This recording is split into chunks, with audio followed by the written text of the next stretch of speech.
अक्षय ये प्रिया कुछ मत बोलो तो। नहीं अक्षय प्लीज़, अक्षय मैं कंफर्टेबल नहीं हूँ प्लीज़। अगर तुम्हारे हीरो ने टच किया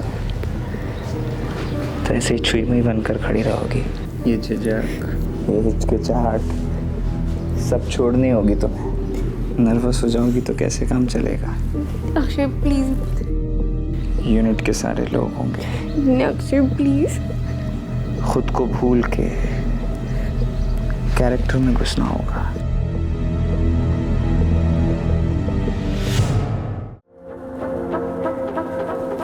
क्या आप मानती हैं कि कास्टिंग काउच होता है? ऑफ द रिकॉर्ड बता सकती हूँ। ओके। अगर रोल देने के बदले सेक्सुअल फेवर्स मांगना क्रिमिनल ऑफेंस होता तो बहुत से इंडस्ट्री वाले आज जेल की 4 दीवारियों में सड़ रहे होते। क्या आपने कभी कोई रोल पाने के लिए कोई फेवर किया है?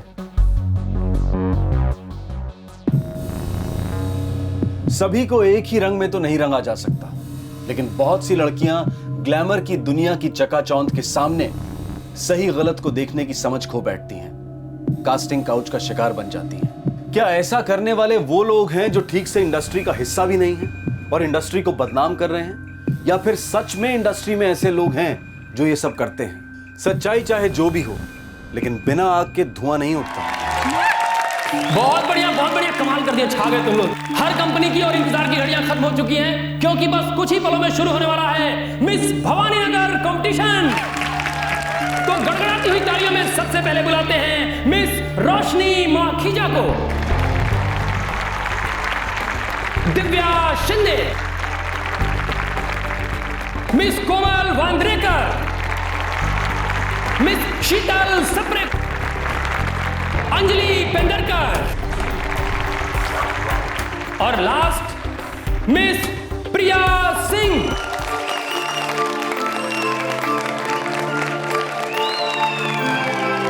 ऑल द बेस्ट सबको, गुड लक।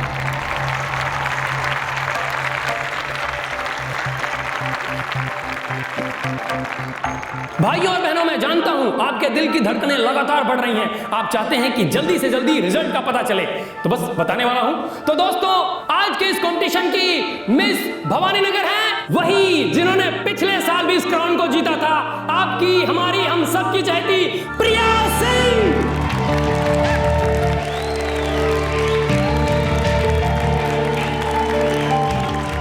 अब मैं मंच पर आमंत्रित करना चाहता हूं एक ऐसे शख्स को जो हैं तोलाराम कंपनी के मैनेजिंग डायरेक्टर और हमारे इस भवानी नगर समिति के चेयरपर्सन अक्षय तोलाराम जी। तालियां बजती रहे, तालियां बजती रहे।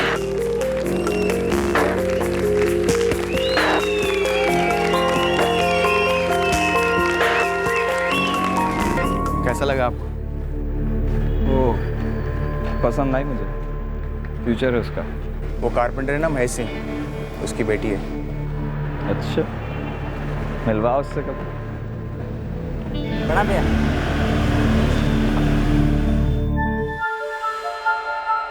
फर्स्ट ईयर में हूँ, BN कॉलेज।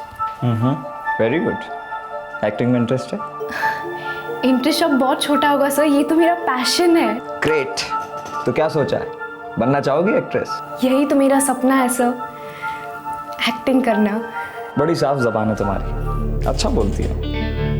तुम्हें देखते ही लगा था कि तुम में वो बात है जिसे इंडस्ट्री में एक्स फैक्टर कहते हैं। Thank you so much sir. Sir नहीं प्रिया, अक्षय। वैसे टीवी और फिल्म के बड़े बड़े डायरेक्टर मेरे दोस्त हैं, उन्हें भी नए टैलेंट की जरूरत होती है, कहते रहते हैं अक्सर मुझसे। You should try. Sir I would love to, बहुत इच्छा है मेरी। तो अपनी इच्छा को बाहर निकालो, एक बढ़िया सा पोर्टफोलियो बनवाओ। कहाँ बनवाओगी? यहाँ बनाते हैं, उसके बाद सही जगह पर भेजता हूँ मैं तुम्हें। बाकी टैलेंट तो कूट कूट के भरा है भगवान ने।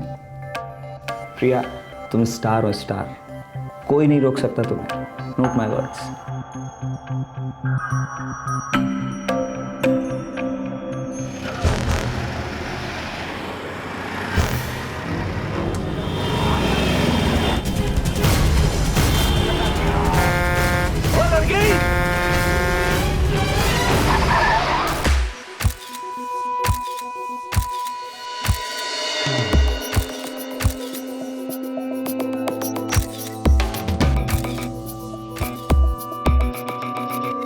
क्या बात है,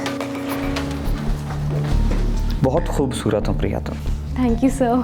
फिर सर कहा तुमने। सॉरी अक्षय, अब ठीक है? सोना हो तुम, सोना। लेकिन पता है सोने में भी एक कमी होती है। पूछो क्या? क्या? खुशबू नहीं होती उसमें। उसके लिए कुछ करना पड़ेगा। तुम्हारी खूबसूरती में 4 चांद तब लगेगा जब वो खुलकर दिखेगी, सोने पे सुहागा। मैं कुछ समझी नहीं। प्रिया, ये ग्लैमर इंडस्ट्री, आजकल की फिल्में देखती होगी तुम। आजकल लड़कियां सिर्फ इसलिए चलती है क्योंकि वो हॉट है, सेक्सी है। सिंपल फंडा है, जो दिखेगा वो बिकेगा। अब देखो, सिर्फ चेहरे की सुंदरता काफी नहीं होती प्रिया, मानती हो ना तुम? जैसे घूंघट उठाने से छिपी हुई ब्यूटी दिखाई देती है, वैसे ही कम कपड़ों से आप हॉट और सेक्सी लगने लगते हैं। जितने कम कपड़े, सक्सेस उतनी बड़ी। जितने छोटे कपड़े, रोल उतना बड़ा। झूठ बोल के मुझे क्या मिलेगा?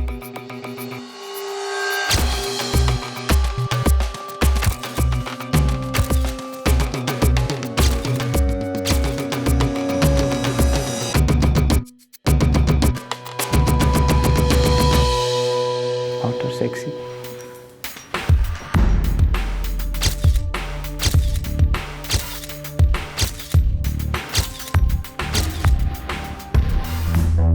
सर, लोगों ने ट्रक वाले को पकड़ लिया है। चेक करो, कुछ आइडेंटिफिकेशन के लिए मिले तो। मैं ट्रक वालों से बात करता हूँ।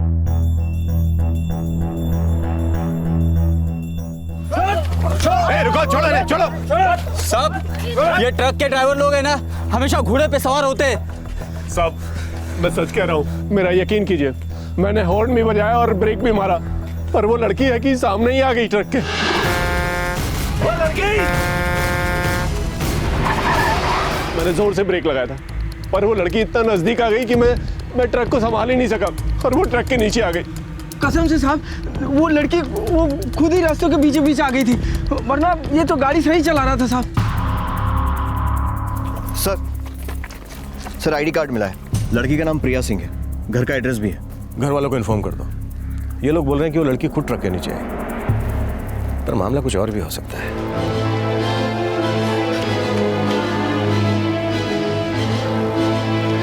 हाँ, वहीं रख दे बगल में। क्या हुआ कल्पना? मैं आपको फोन कर रही थी, लेकिन आपका फोन बंद था। हुआ क्या माँ? पुलिस का फोन आया है कि प्रिया। क्या हुआ प्रिया को? पुलिस का फोन आया है कि प्रिया।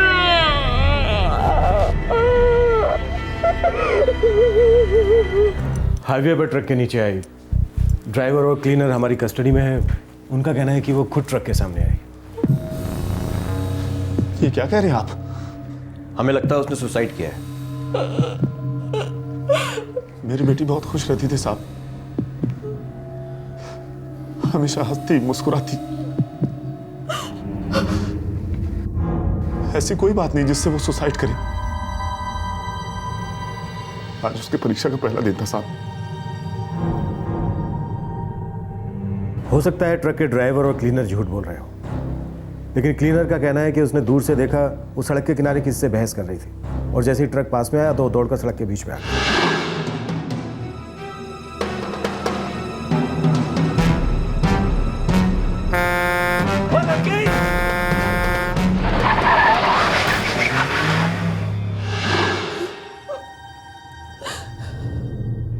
ट्रक के ड्राइवर और क्लीनर भाग सकते थे, लेकिन भागे नहीं। फिर भीड़ इकट्ठा हो गई और उन्हें मारने पीटने लगी। उसका किसी से कोई, मेरा मतलब समझ रहे ना आप, जिसकी वजह से वो ऐसा करने पर मजबूर हुई।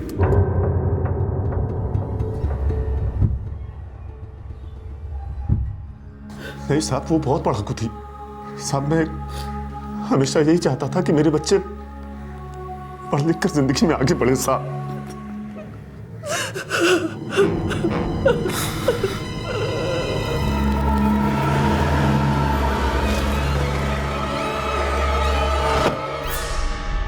पता नहीं सब प्रिया किसी से प्यार करती थी या नहीं, बट हाँ, बहुत दिनों से ना वो क्लासेस बंक करने लग गई थी। किसी के साथ जाती थी वो? मैंने तो उसे कभी नहीं देखा सर। शायद चार्मी को पता हो, वो उसकी बहुत अच्छी फ्रेंड थी।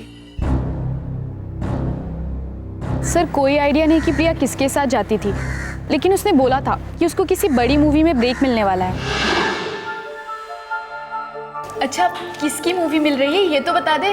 Top secret, big director, big break darling. अच्छा चल, कम से कम हीरो का नाम तो बता। अरे सब्र तो कर चाहनी, जब फाइनल हो जाएगा ना तो सबसे पहले तुझे ही बताऊंगी, ठीक है? ये 1 महीने पहले की बात है।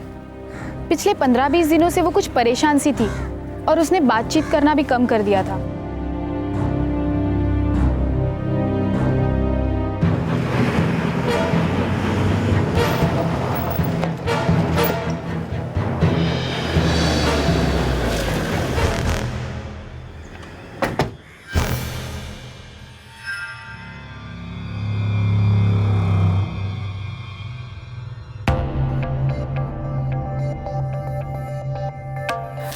धक्का खा खा के परेशान हो गई हूँ अक्षय भाई, हमारी तो कोई सुनने वाला ही नहीं है। गिरजा बहन आप चिंता मत करिए, हम किस लिए बैठे हैं, आपका काम जल्दी हो जाएगा।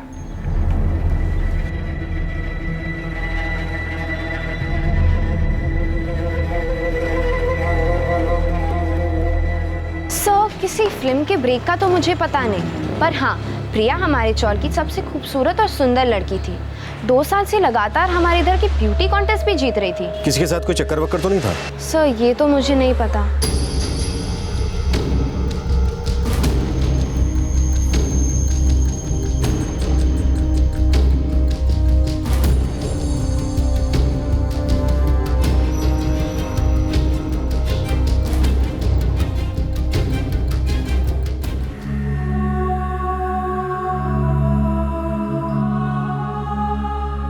मुझे इस बारे में कुछ नहीं पता। तुझे कुछ बताया था प्रिया ने इस एक्टिंग वैक्टिंग के बारे में? नहीं पापा, मुझे प्रिया ने एक्टिंग के बारे में कभी कुछ भी नहीं बताया था।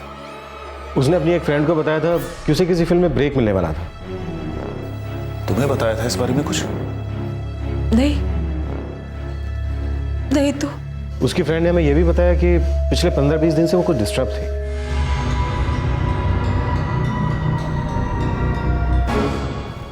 %100% ये एक्सीडेंट केस नहीं है। सर इस लड़की के बारे में जरूर कोई ऐसी बात है जो सबसे छुपी हुई है, जिसका ना उसके कॉलेज वालों को पता है, ना चौल वालों को, और ना ही उसके घर वालों को।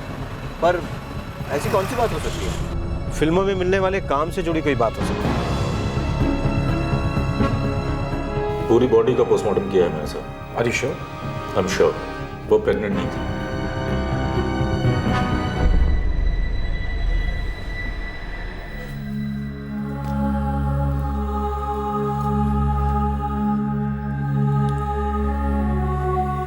परेशान थी और मुझे पता ही नहीं चला। अब मुझे लगता है एक्सीडेंट ही हुआ होगा।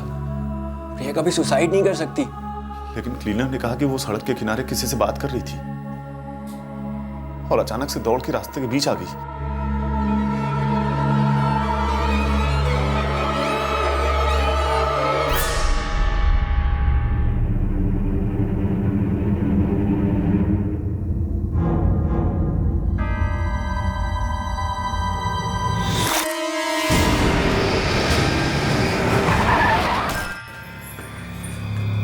क्या हुआ अक्षय? हाँ? आप कुछ परेशान लग रहे हैं? नहीं नहीं, कुछ नहीं।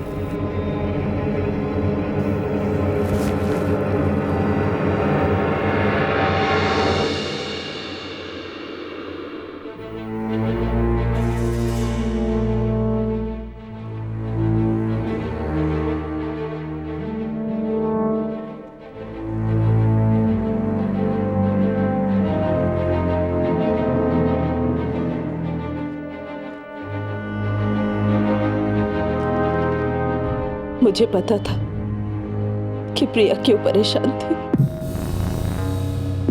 क्यों परेशान थी वो?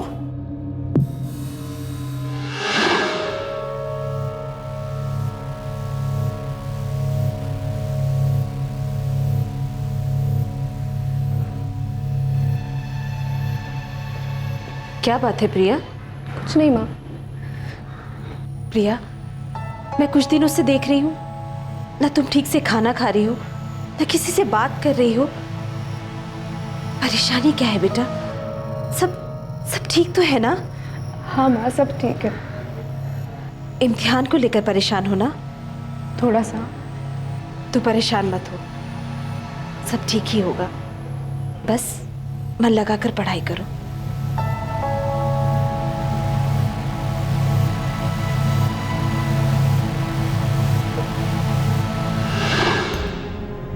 मुझे तो यही पता था कि प्रिया अपने इम्तिहान को लेकर परेशान थी। फिर किस बात से परेशान थी वो?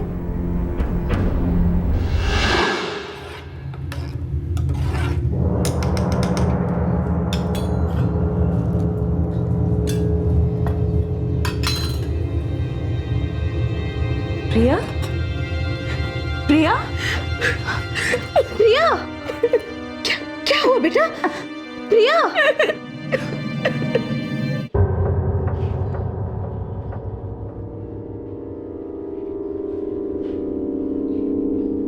कब से चल रहा है ये सब प्रिया? उस चॉल के कंपटीशन के बाद मैं उसे मिली थी।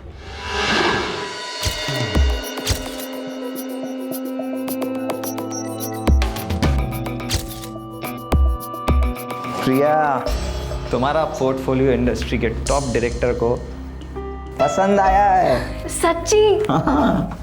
लेकिन मैं उनका नाम नहीं बताऊंगा। नहीं, सुनो, बताओ ना, सुनो इस बार- मेरी बात सुनो। जैसे ही फाइनल हो जाएगा तो मैं खुद ब खुद पता चल जाएगा। बताओ ना प्लीज। अभी नहीं।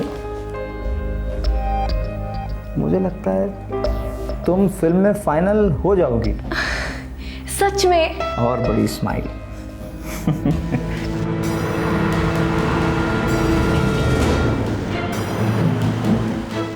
बताओ ना अक्षय, कौन है डायरेक्टर?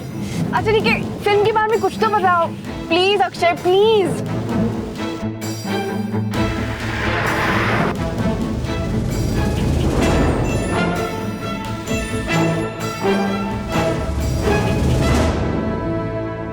बताओ ना अक्षय, किससे मिलवा रहे हो?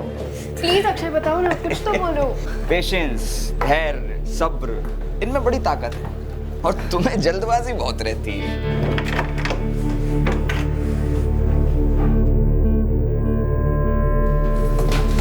आइए, चलो। अक्षय, आपने तो कहा था कि आप किसी डायरेक्टर से मिलवाने वाले हो ना, तो आपने ये रूम क्यों बुक करवाया है? बहुत सवाल करती हो तुम। बैठो। मिलवाने वाला था लेकिन प्लान पोस्टपोन किया। क्यों? क्योंकि तुम्हारा हीरो कोई सुपरस्टार होगा। सच्ची में? हाँ, वो भी टॉप का सुपरस्टार, पर नाम मत पूछना अभी। कहीं वो कोई गैस नहीं, गैस मत करना, नहीं तो सरप्राइज का मजा किरकिरा हो जाएगा। हाँ, आओ इधर देखो। Priya, the next superstar. क्या पता कल मिलो नहीं मिलो। ला ला ला ला ला ला ला ला। Thank you. थोड़ा।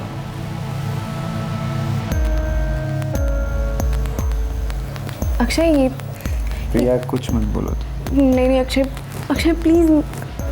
अक्षय, मैं कंफर्टेबल नहीं हूँ, प्लीज। अगर तुम्हारे हीरो ने टच किया तो ऐसे ही छुई मुई बनकर खड़ी रहोगी।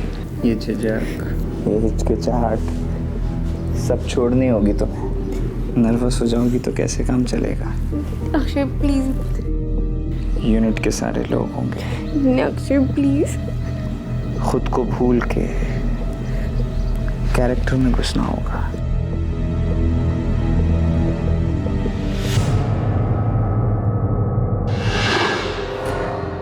प्रिया, कौन सी फिल्म करने वाली थी तुम?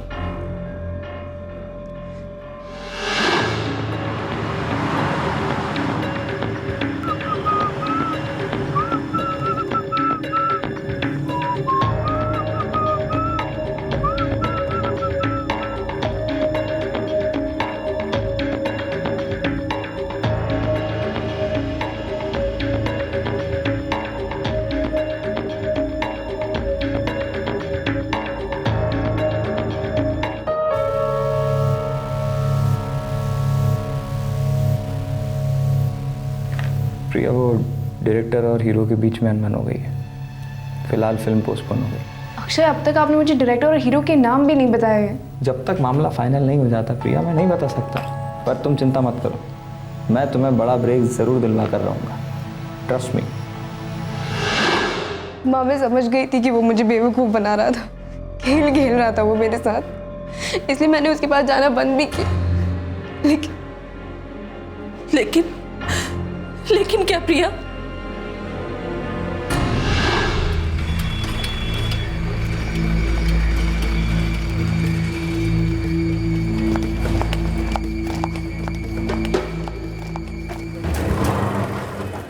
प्रिया, अक्षय भाई ने तुम्हें बुलाया है। नहीं, मुझे कॉलेज जाना है, जब टाइम मिलेगा मैं आ जाऊंगी। बहुत अर्जेंट है, कुछ ज़रूरी बात करनी है। प्रिया तुम मुझसे दूर क्यों भाग रही हो? अक्षय, मुझसे गलती हो गई, बहुत गलत थी मैं।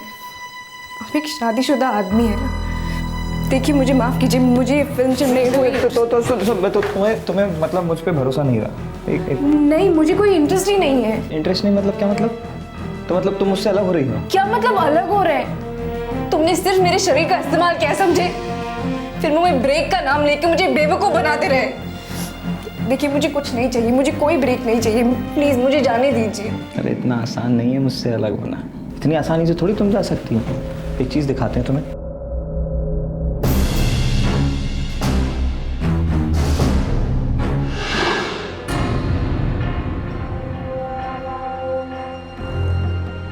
उसने मुझे धमकी दी थी।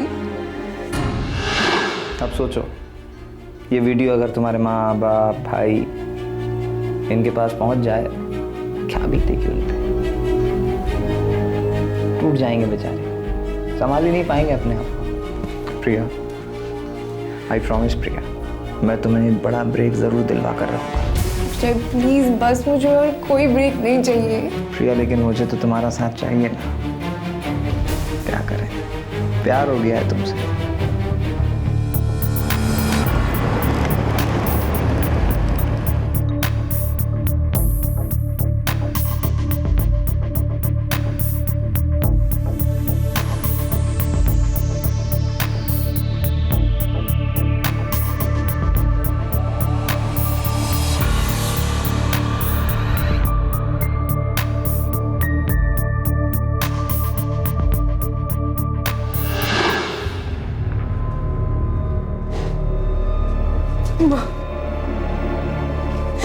माँ, मैं बेवकूफ थी जो उसकी बातों में आ गई। मैं समझ गई थी कि मुझे ये सब नहीं करना चाहिए था, पर मैं क्या करती। वो रोज धर्म और बहन को भेजता था, मुझे अलग अलग जगहों पे लेके जाता था, मुझे बहुत गंदा महसूस होता था, घिन आने लगी थी मुझे खुद से।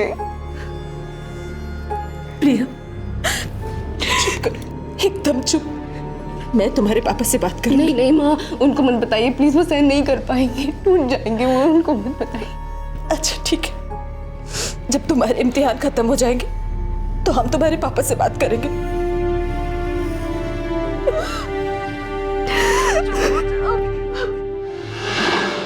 मैंने सोचा कि इम्तिहान के बाद बात करेंगे, पर अगले ही दिन उसने ऐसा कुछ कर दिया। सब मेरी गलती है। तुम उसी समय मुझे ये बात बता सकती थी कल्पना। बता सकती थी, पर मालूम नहीं क्यों नहीं बताया मैंने। मुझे क्या पता था कि प्रिया ऐसा कुछ कर देगी, हमें छोड़कर चले जाएगी वो।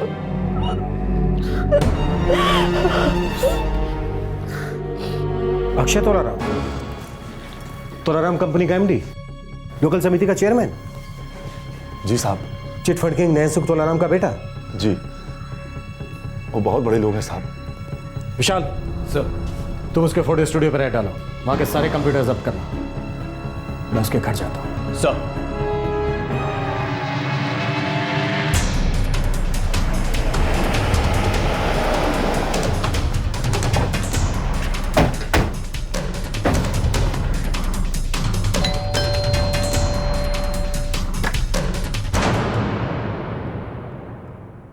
अंदाजा भी नहीं है क्या करना है, किसके साथ कर रहे हैं।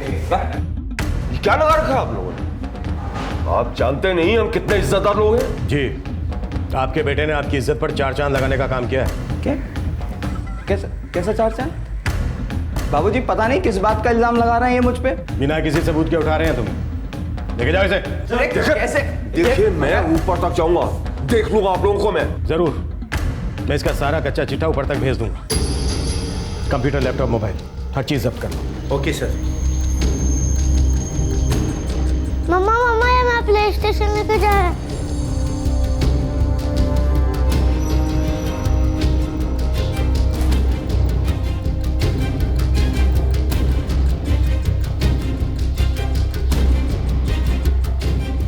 के 2 ही कैमरे हैं साहब। सब प्रिंट्स भी निकाल, सारे फोटोग्राफ्स के।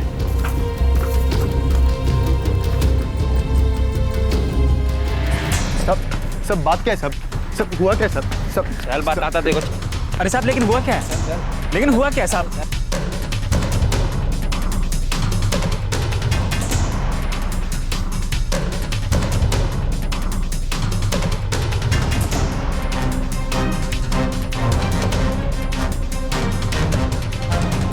सर सारे कंप्यूटर्स मोबाइल्स वगैरह चेक किए हैं। कम कपड़ों में काफ़ी सारी लड़कियों की तस्वीरें मिली हैं, पर अश्लील वीडियो, एमएमएस ऐसा कुछ नहीं है। Phone records? सर जिस दिन प्रिया ने सुसाइड किया था उसका लास्ट कॉल अक्षय को ही था। दोनों की लोकेशन भी वहीं दिखा रहा है जहां प्रिया ट्रक के नीचे आई। धर्म और भूपेन को ले आओ।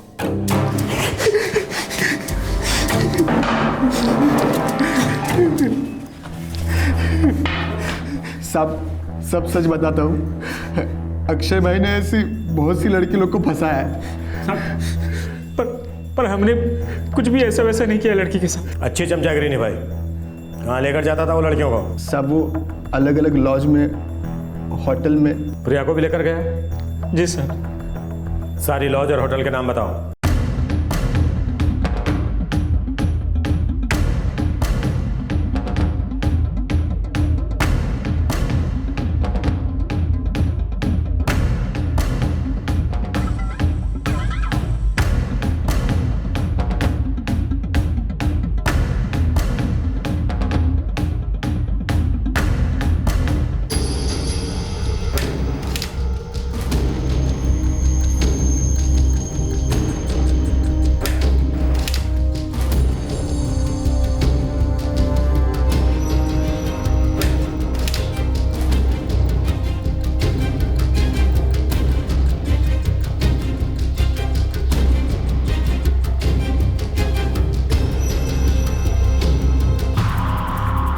इसने बहुत लड़कियों का नाजायज फायदा उठाया। सर कुछ लड़कियां तो चौल की भी थी।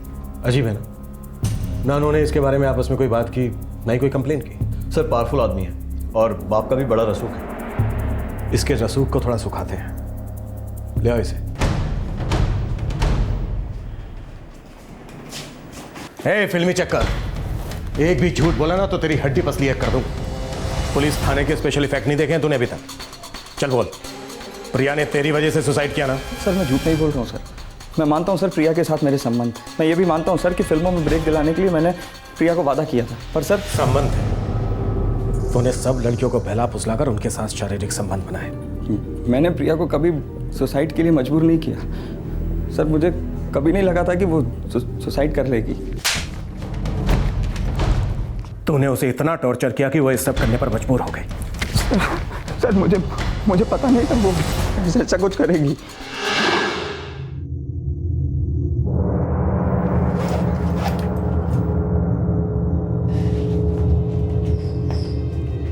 माँ, मैं एग्जाम के लिए जा रही हूँ। प्रिया, शांत मन से इम्तिहान देना। हम इम्तिहान के बाद तुम्हारे पापा से बात करेंगे। खुश रहो।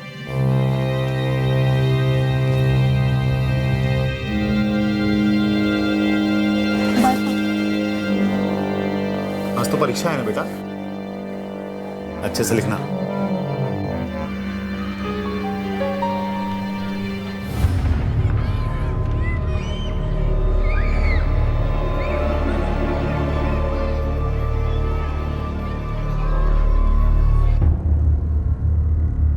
पेपर कैसा गया तेरा? ओके था यार। अच्छा, तेरी मूवी कब से शुरू हो रही है? उसके बारे में अब तक कुछ नहीं पता। क्या हुआ प्रिया? तू कुछ डिस्टर्ब है क्या आजकल? नहीं ऐसी कोई बात नहीं है। मैं निकलती हूँ। Okay bye, take care.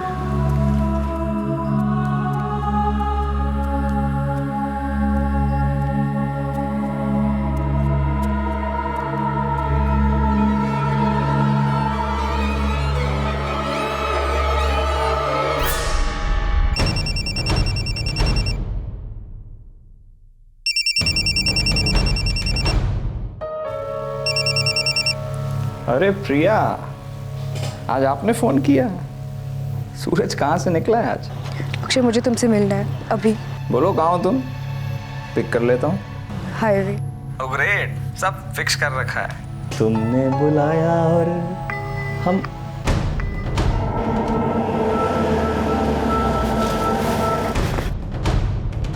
आइए मैडम, बैठिए।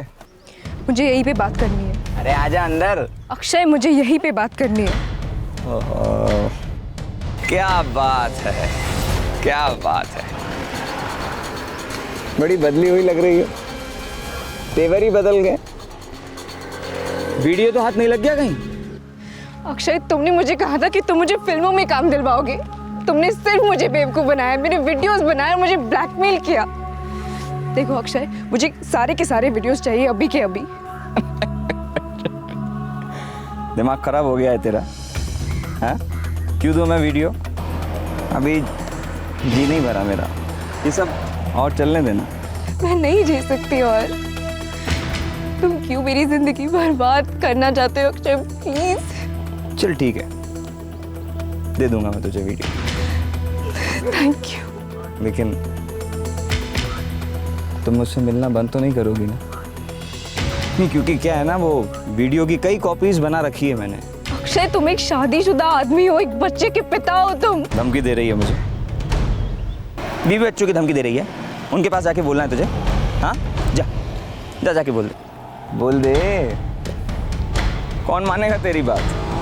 मैं तो कह दूंगा 2 कौड़ी की लड़की पैसों के लिए मुझे ब्लैकमेल कर रही है, और फिर उसके बाद तुम्हारे वीडियो तुम्हारे घर पर पहुंच जाएंगे, तब तुम क्या करोगी? प्रिया, जब जब मेरा मन करेगा तब तब तुझे आना पड़ेगा, और तू आएगी। अब भूल जा, इस जिंदगी में तू अपने मन से कुछ नहीं कर पाएगी। नहीं अक्षय, गलत सोच रहे हो तुम। अब से मेरी मन की ही होगी। ये हमारी आखिरी मुलाकात है अक्षय। आज के बाद जिंदगी में तुम्हारी शक्ल नहीं देखूंगी मैं।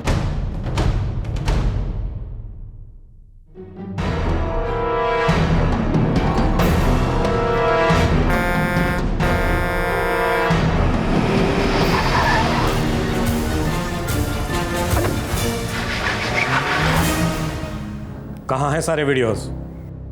सर सब मिटा दिए। लेके जाओ इसे। चल। सर कम से कम 7-8 लड़के हैं जिनको एक्सप्लॉइट किया है इसने, ज़्यादा भी हो सकती हैं। हमें उनसे बात करनी चाहिए। नहीं, ऐसे लड़कियां परेशान हो सकती हैं। शायद हमें किसी साइकोलॉजिस्ट को साथ में रखना चाहिए।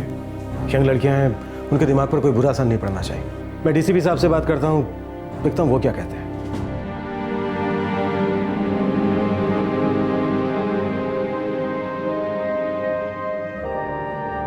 बहुत बड़ी गलती हो गई मुझसे।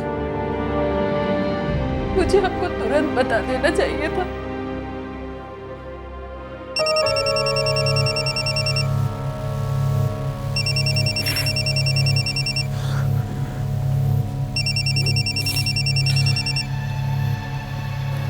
हेलो, महेश सिंह बोल रहा हूं। नैन सुख तोलाराम बोल रहा हूं। जो होना था सो हो चुका, उसे बदला तो जा नहीं सकता, लेकिन मेरे बेटे की जिंदगी खराब हो रही है, इसलिए तो केस वापस ले ले।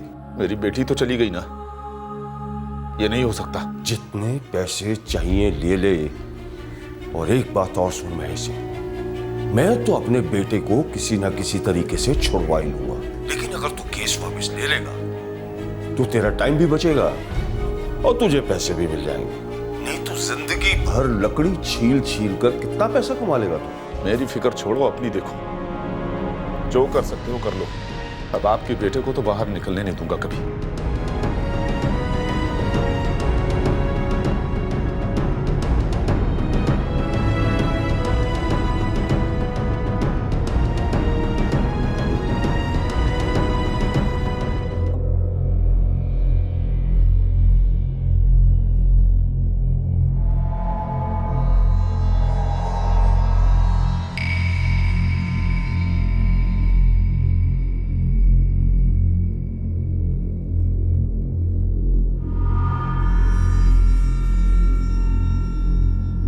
विशाल, कहाँ जा रहा है बेटा?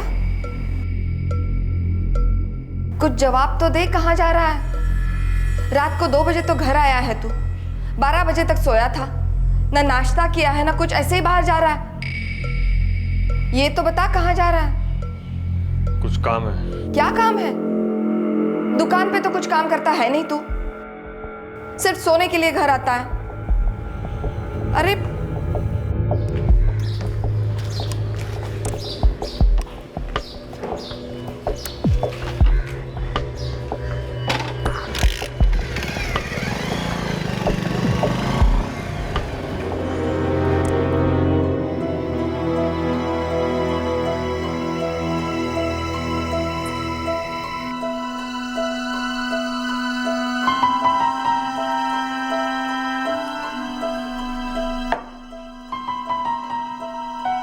कुछ बिना बोले ही चला गया।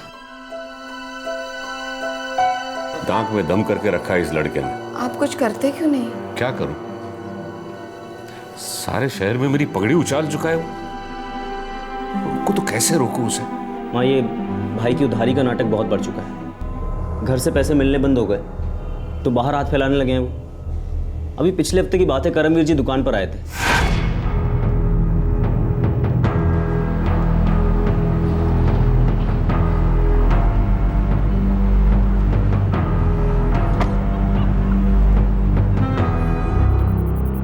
जी बोली करमवीर जी। बेटा, बात कुछ ऐसी है कि तुम्हारे बाबूजी से ही की जाए तो ठीक होगा। सबके सामने ऐसी बात करना ठीक नहीं। जी। अमरनाथ जी, आप ठहरे शहर के नामचीन जौहरी। अब आपका बेटा रुपए मांगने आया था, मना कैसे करता? बिना सोचे 5 लाख रुपए उठा के दे दिए। क्षमा कीजिएगा करमवीर जी, लेकिन इस बेटे ने मुझे कहीं मुंह दिखाने के लायक नहीं रखा। लेकिन आप चिंता मत कीजिए, आपके रुपए आपको अभी मिल जाएंगे।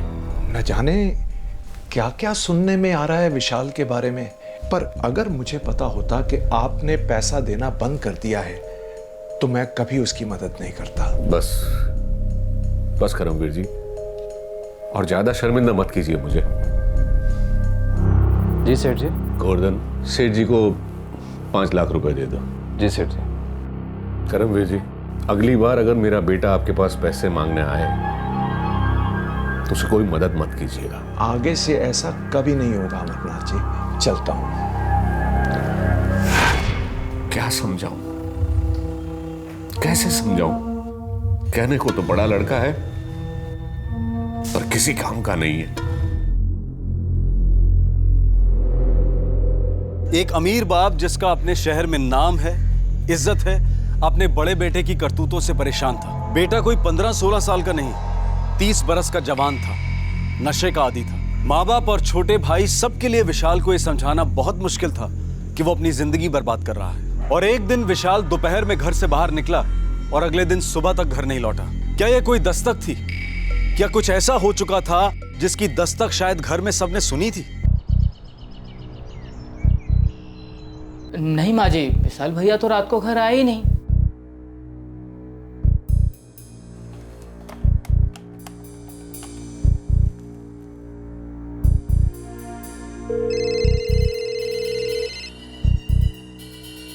रिंग तो ऊपर ही बज रही है, जा जरा देख कर तो आ। जी माँ जी।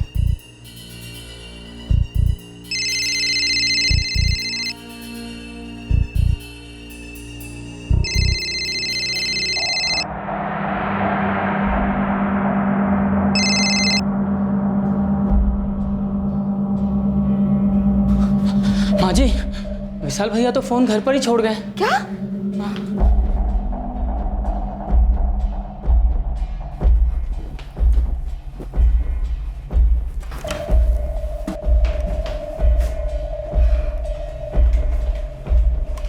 फोन तो यही है, मगर विशाल है कहाँ ये लड़का? पड़ा होगा कहीं नशे में। आज तक ऐसा नहीं हुआ कि विशाल घर नहीं आया है। कितनी भी देर हो जाए वो घर जरूर आता है। कोई नया नशा मिल गया होगा जिससे घर का रास्ता ही भूल गया। आपको हो ना हो मुझे चिंता हो रही है उसकी। माँ, आ जाएंगे भैया, किसी सुधार ले लिया हुआ, पैसे खत्म होंगे तो अपने आप चले आएंगे। फोन भी तो लेकर नहीं गया है। ठीक है, ज्यादा चिंता मत करो, मैं गोवर्धन को भेजता हूँ, वो सारे ठिकाने जानता है उसके। पड़े होंगे वो नारायण चौक के पीछे वाली चाली में, आजकल वही ठिकाना है उनका नया।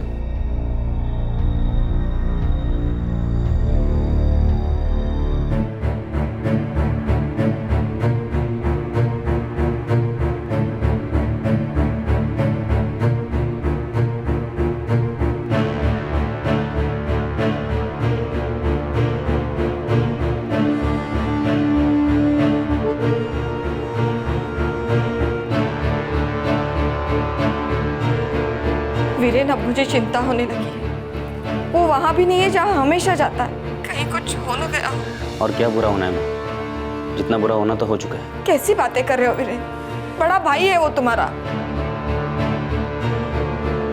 तेरी माँ की चिंता वाजिब है, वो कितना भी नालायक क्यों ना हो, लेकिन कम से कम रात को तो घर वापस आ जाता था। ठीक है, माँ की तसल्ली के लिए पुलिस स्टेशन में रिपोर्ट लिखवा देते हैं।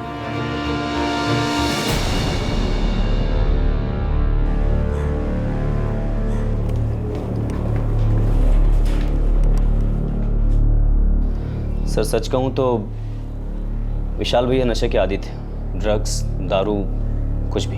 कितने सालों से? काफी सालों से, लेकिन हमें 5 साल पहले ये बात का पता चला। वो जहाँ जहाँ जाता है वो सारे ठिकाने देख लिया आपने? जहाँ जहाँ विशाल जी को ढूंढना पड़ता था वहाँ सब जगह गया, वहाँ पूछताछ भी की, पता चला वो नारायण चौक आई नहीं, और उनके 2 साथी चरण और बाबू वो भी नहीं मिले। चरण और बाबू ये दोनों भी नशेड़ी हैं? जी साहब, विशाल जी हमेशा उन्हीं के साथ रहते थे।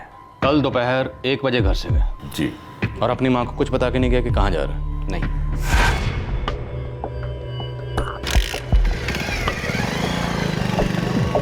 और अपना फोन घर पर ही छोड़ के गया? जी, माँ ने सुबह फोन लगाया तो फोन घर पर ही था, शायद भूल गया होगा। सिंह, फोन की लोकेशन पता करो, वेरीफाई करो कि फोन रात को घर पर ही था या वो रात को बाहर से घर पर कहीं आया और उसके बाद कुछ हुआ। सर एक बात है जो मैंने अब तक किसी को बताई नहीं। क्या? विशाल जी कल दोपहर 1:30 बजे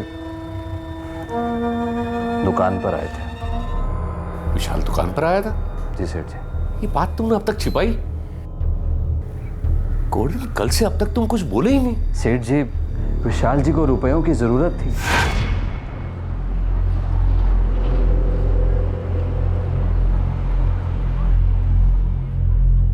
गोवर्धन जी, पिताजी ने सारे रास्ते बंद कर दिए, कहीं कोई उधार देता ही नहीं। विशाल जी, सेठ जी तो आपके भले के लिए कर रहे हैं, वो चाहते हैं आप सही रास्ते पर आ जाओ। अगर आपने मेरी मदद नहीं की तो मैं खुदकुशी कर लूंगा और जिम्मेदार आप होंगे। विशाल जी, मैं नौकर आदमी हूँ, मुझे क्यों फंसा रहे हैं? आप समझने की कोशिश करिए विशाल जी, अपनी जिंदगी बर्बाद कर आपको क्या मिलेगा? सेठ जी का, परिवार का, सबका नाम खराब हो रहा है विशाल जी। देखो गोवर्धन, सिर्फ 2 लाख की तो बात है, और आपके लिए क्या मुश्किल है?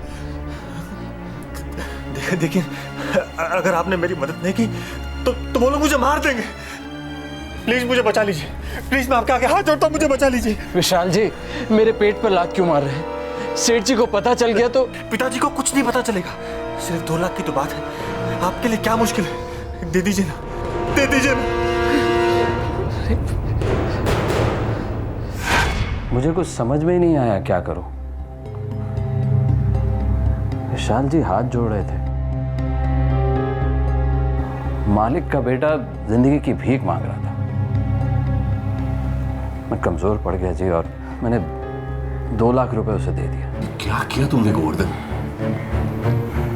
मुझे तो बता दे, उसे मेरे पास ले आते तुम। सेठ जी बहुत बुरी हालत में थे वो। उनकी हालत कब बुरी नहीं होती गोवर्धन अंकल, आपको बिल्कुल उन पर तरस नहीं खाना चाहिए था। मजबूरी थी सर, बार बार बोल रहे थे वो लोग उन्हें मार डालेंगे।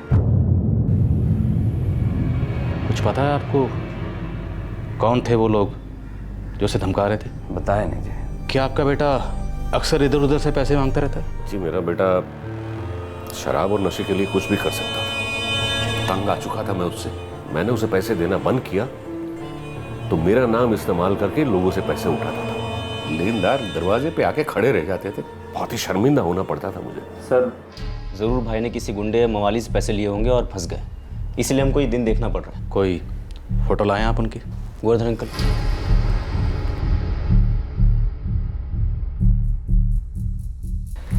आप एक काम करें, शाम तक इंतज़ार कीजिए, हो सकता है वापस आ जाए। तब तक हम ये तस्वीर सारे पुलिस स्टेशन में भेज देते हैं।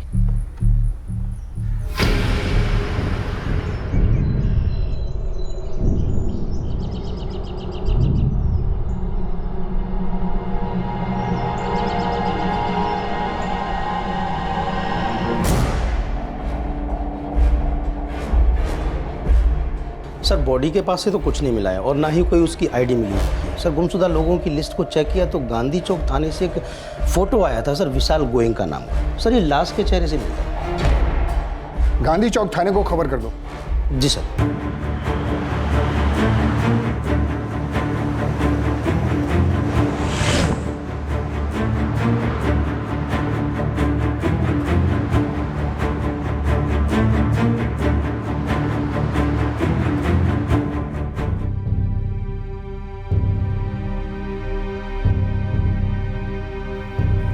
विशाल! विशाल! विशाल! देख मैं आई हूँ, मेरा बच्चा, आंखें खोल विशाल। विशाल देख मैं आई है, आंखें खोल। विशाल आंखें खोल।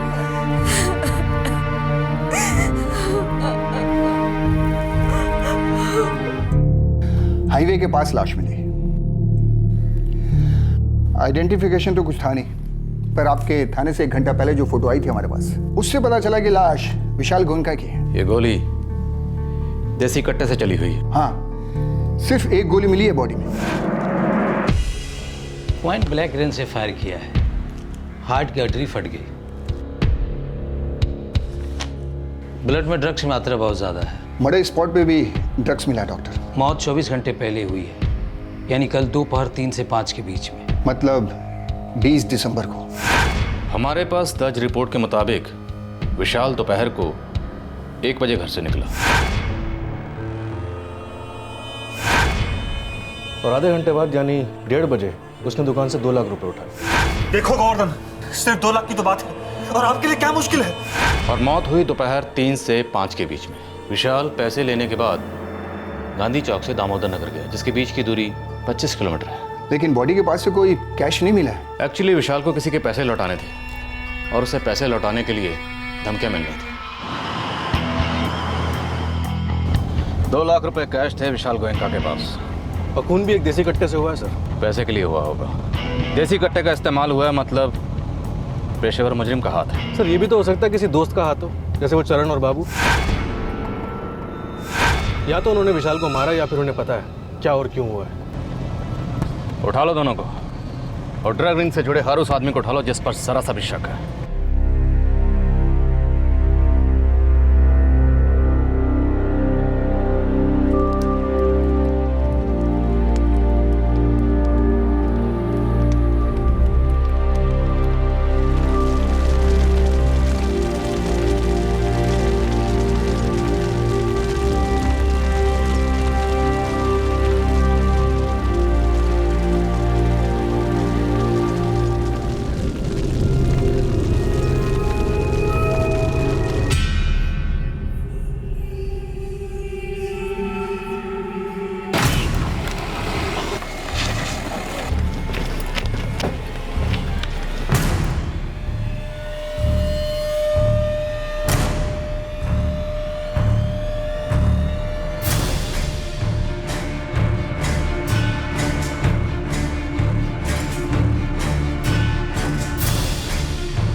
चरण और बाबू बड़े गांजा मार के हमेशा इधर ही पड़े रहते हैं। चलो पकड़ो ने, चलो उड़ा इन लोगों को।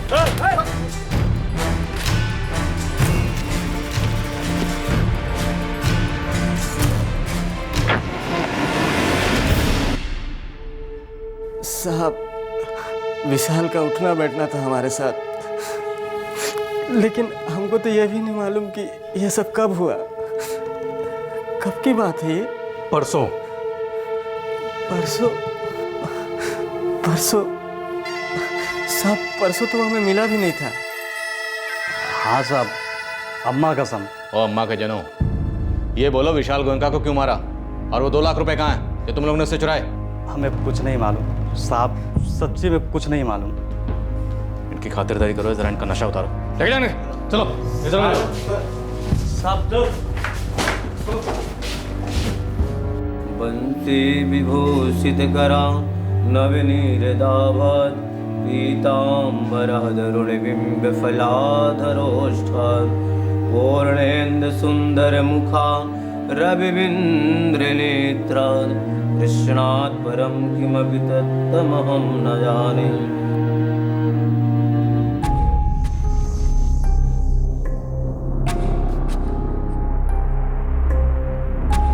भावना नहीं आई? वो शमशान से ही चली गई।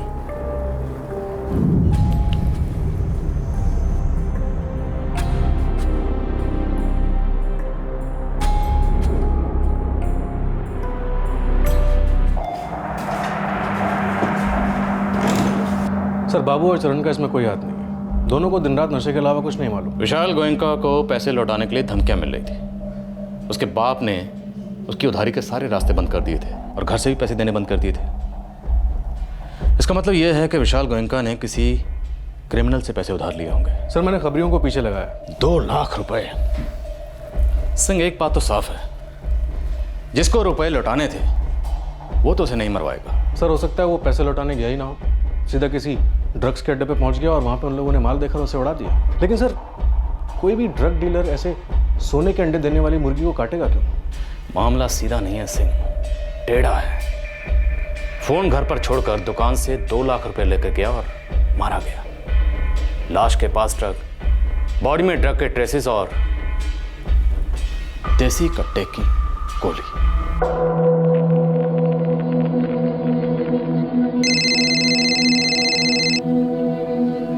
आसमान बोल। हाँ साहब, सुपारी वाला मामला हो सकता है साहब, पर अभी तक कुछ पक्का नहीं है। हाँ, पर एक खबर है जो शायद आपके काम की हो सकती है। क्या? ये विशाल गोयनका है ना, उसकी बीवी उसे छोड़ के जा चुकी है। कुछ तो गड़बड़ है इन दोनों के बीच। मुझे शक है कि घर के अंदर का कोई एंगल है और हम लोग सिर्फ बाहर का एंगल देख रहे हैं। सिंह, कहीं ऐसा तो नहीं घर के अंदर कुछ गड़बड़ है और ये लोग हमसे कुछ छुपा रहे हैं?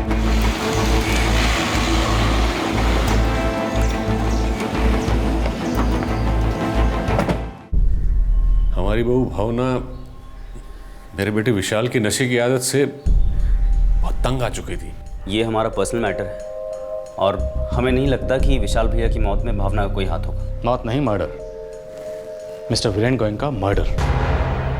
मानता हूं आपका भाई भटक गया था, पर उसके भटकाव का उसके कत्ल से बहुत गहरा ताल्लुक है।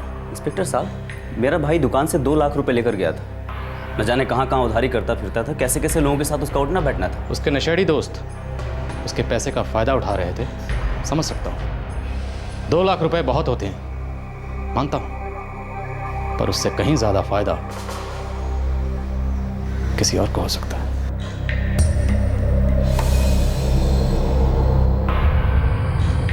विशाल की पत्नी भावना कहाँ रहती है?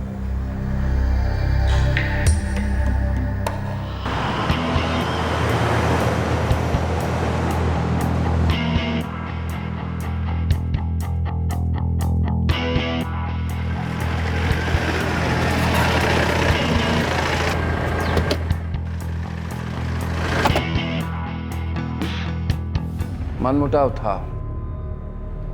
दामाद को शराब और चरस की आदत है, इस बात का तो पता ही नहीं था। बेटी को पता चला शादी के बाद, जब उसके बर्दाश्त की हद हो गई तो उसे छोड़कर वापस आ गई। आपकी बेटी से बात कर सकता हूँ?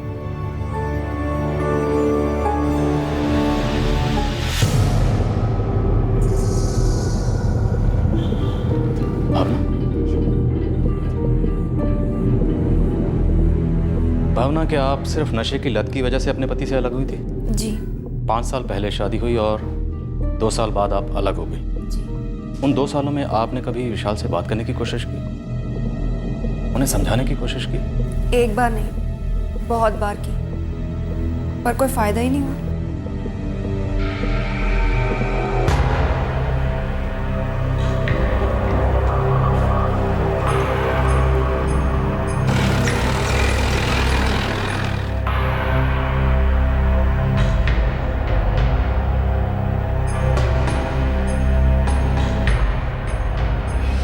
बेटा सच सच बताओ, और कोई बात थी? नहीं पापा। बेटा मैं जानता हूं कि तुम मुझसे सच नहीं बोल रही हो।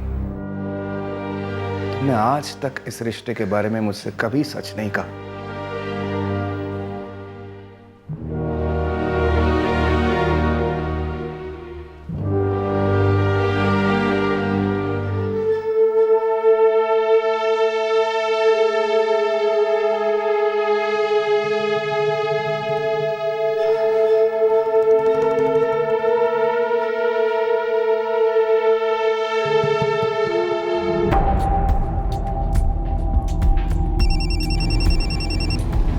बोल। हाँ साहब, एक पक्की खबर हाथ लगी। ये विशाल बाबू के मर्डर की बराबर सुपारी निकाली गई थी।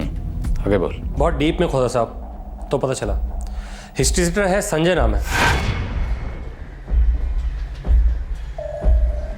अपने यही केवड़िया थाने में ही रिपोर्ट है बंदे की। अभी तो अंडरग्राउंड है साहब, पर उसी बंदे को सुपारी मिली थी, पर उस बंदे ने मना कर दिया साहब। मना कर दिया? क्यों साहब? अभी ये तो नहीं मालूम। विशाल गोयनका की पत्नी भावना के सेल रिकॉर्ड्स निकालो, हो सकता है उससे कुछ पता चले। और हाँ साहब, एक और अंदर की खबर है, उसकी बीवी ने उसे सिर्फ चरस और गांजे की वजह से नहीं छोड़ा था, कुछ और भी लफड़ा था। कैसा लफड़ा? साहब अभी लफड़ा क्या था ये तो नहीं मालूम, पर हाँ कुछ लफड़ा था जरूर। सर विशाल की बीवी भावना के फ़ोन रिकॉर्ड चेक किए, उसमें कुछ नहीं मिला। इसका मतलब कोई और लफड़ा है, लेकिन लफड़ा क्या हो सकता है? कोई दूसरी औरत या आदमी?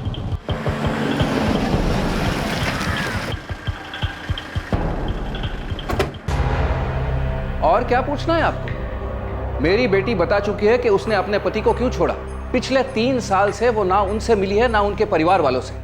सिर्फ एक बार गई थी अंतिम संस्कार के लिए, वो भी रिवाज है इसलिए जाना पड़ा। आपकी बेटी ने कभी भी अपने पति से कांटेक्ट नहीं किया, ये रिकॉर्ड्स हैं हमारे पास, हम जानते हैं, ये सच है। हमें इनसे सिर्फ ये जानना है कि ये क्या छुपा रही हैं। क्या इनके पति का किसी दूसरी औरत के साथ चक्कर था, या फिर कुछ और बात है जो आप जानते हैं हम नहीं जानते? क्योंकि अगर वाकई कोई और बात है तो हमारे लिए उस बात को जानना बहुत ज़रूरी है। एक बात पक्की है, आपने सिर्फ नशे की आदत की वजह से अपने पति को नहीं छोड़ा, राइट?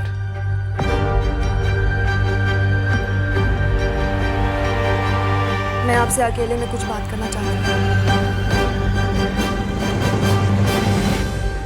पति पत्नी का जैसा रिश्ता होता है वैसा रिश्ता हम दोनों के बीच कभी था ही नहीं।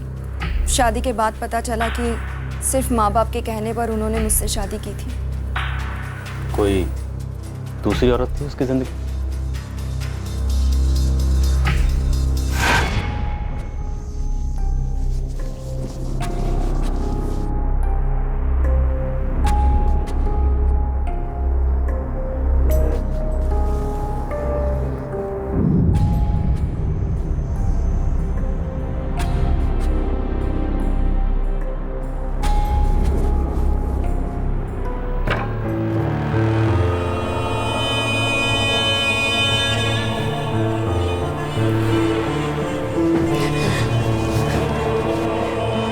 शादी क्यों की मुझसे? अगर चाहते नहीं थे तो मुझसे शादी क्यों की? मैंने अपनी मर्जी से नहीं की। अपनी मर्जी से नहीं की तो अपने घर वालों को बताना था। अरे मुझे ही बता देते। चाहती क्या हो मुझसे? वही जो एक पत्नी अपने पति से चाहती। आप क्यों मुझसे इतना दूर रहते हो? क्यों मुझसे कभी बात नहीं करते? क्या शराब और ड्रग्स के अलावा आपको कुछ अच्छा नहीं लगता? और अगर ऐसा ही था तो मुझसे शादी क्यों की? क्यों मेरी जिंदगी बर्बाद की? मैं तुम्हारी जिंदगी बर्बाद नहीं करना चाहता हूँ, सच कह रहा हूँ। मुझे इन सब में बिल्कुल इंटरेस्ट नहीं है। इंटरेस्ट नहीं है? क्यों? क्या रीजन है? सच बताइए, सच बताइए प्लीज, सच बताइए।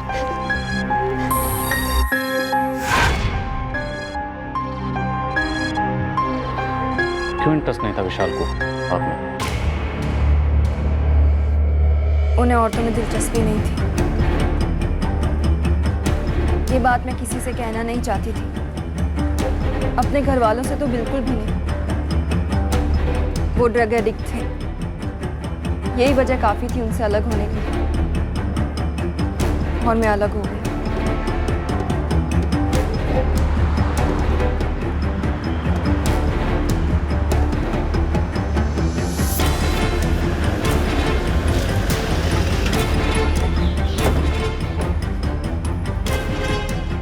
हमें भी ये बात पता चली थी। हमारा दिल तो ये बात मानने के लिए राजी ही नहीं था। अमरनाथ जी, आपके बेटे का खून हुआ है।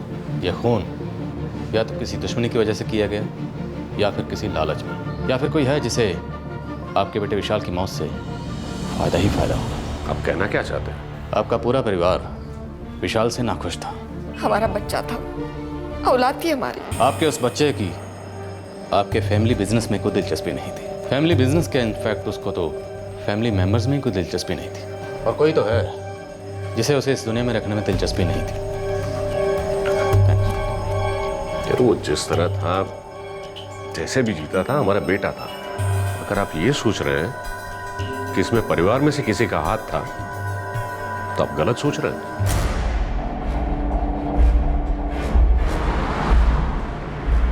इस गोयनका फैमिली के अंदर बाहर की सारी डिटेल्स ढूंढ निकालो। कोई नहीं बचना चाहिए, माँ बाप भाई कोई भी। कोई ऐसी बात नहीं होनी चाहिए जो हमें ना पता हो। Yes sir. घर का ही कोई है जो ये गेम खेल चुका है, पक्का है।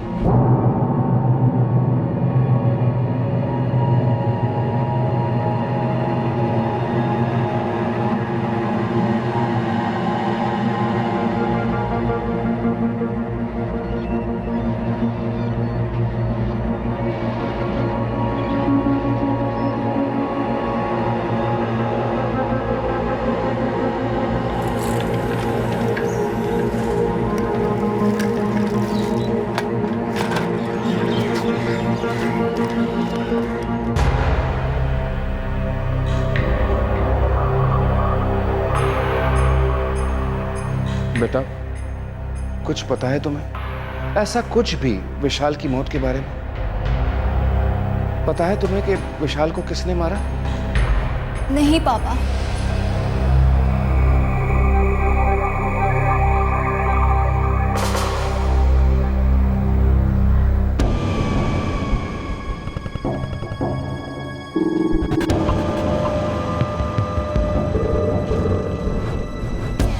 हाँ साहब, संजय यहाँ पर है, गुलबहार रेस्टोरेंट में साहब, ये सेवाधाम रोड पर साहब।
सब सच्ची में मुझे नहीं पता कि मर्डर किसने किया साहब। अभी तो मैंने तुमसे कुछ पूछा भी नहीं और तो सीधा मर्डर पे आ गया। वो साहब विशाल गोयनका का खबर मैंने अखबार में पढ़ा था, तभी मैं समझ गया था इसमें मैं जरूर फंसेगा। लेकिन साहब माँ कसम मैं सच कह रहा हूँ साहब, इसमें मेरा कोई हाथ नहीं है।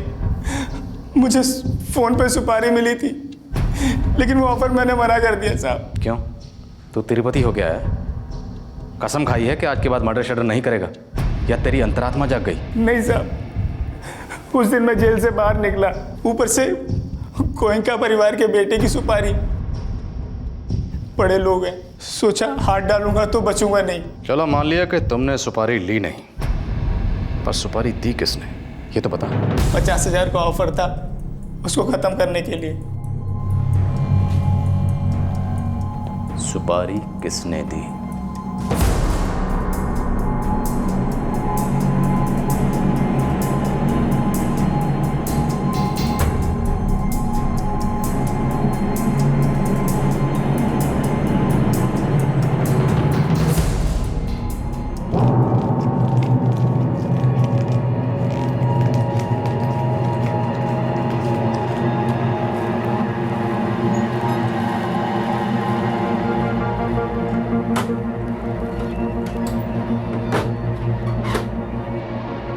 जी, पुलिस को पता चल गया कि विशाल जी को मारने की सुपारी दी गई थी।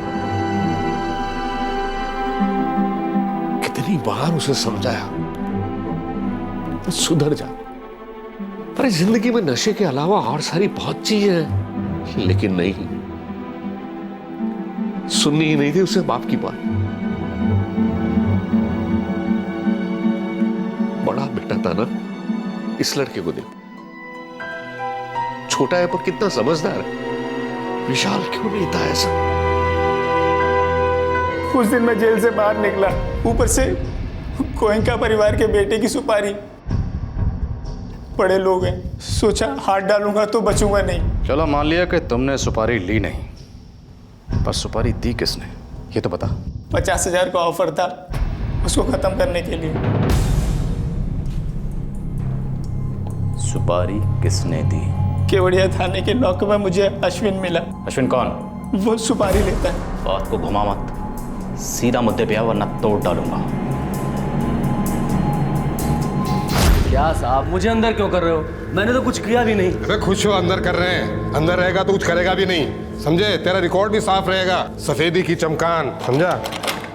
चल जा अंदर, धो ले अपने पाप। अरे साहब, मुझे कब छोड़ोगे?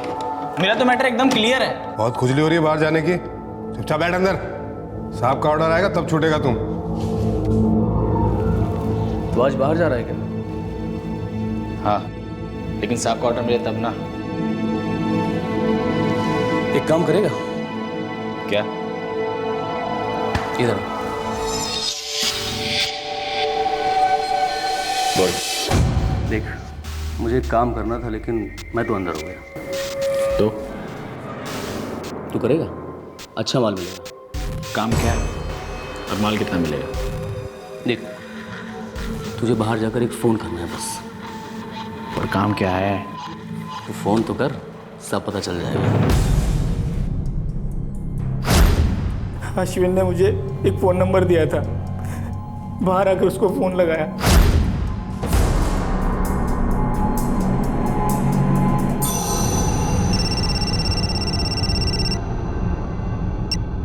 हेलो, संजय बोल रहा हूँ। कौन संजय? वो अश्विन है ना, वो बोला तुमको फ़ोन करने को। वो किधर है? वो अंदर गया और मैं बाहर आने वाला था, इसलिए उसने मेरे को बोला तुमको बोलने के लिए कि वो काम नहीं कर पाएगा। अब वो काम मैं करूँगा। तू करेगा? काम क्या है? और तुम कौन हो? मैं कौन हूँ इससे तुझे क्या? काम सुन,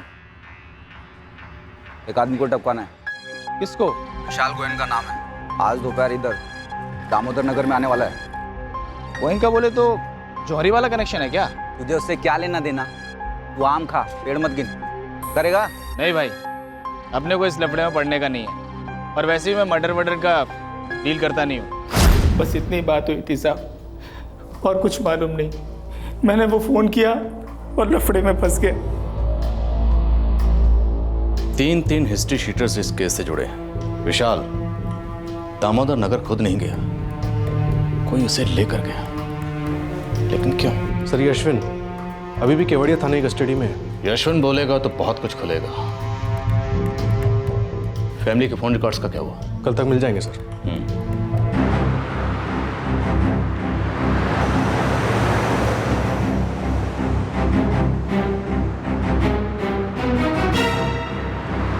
चल।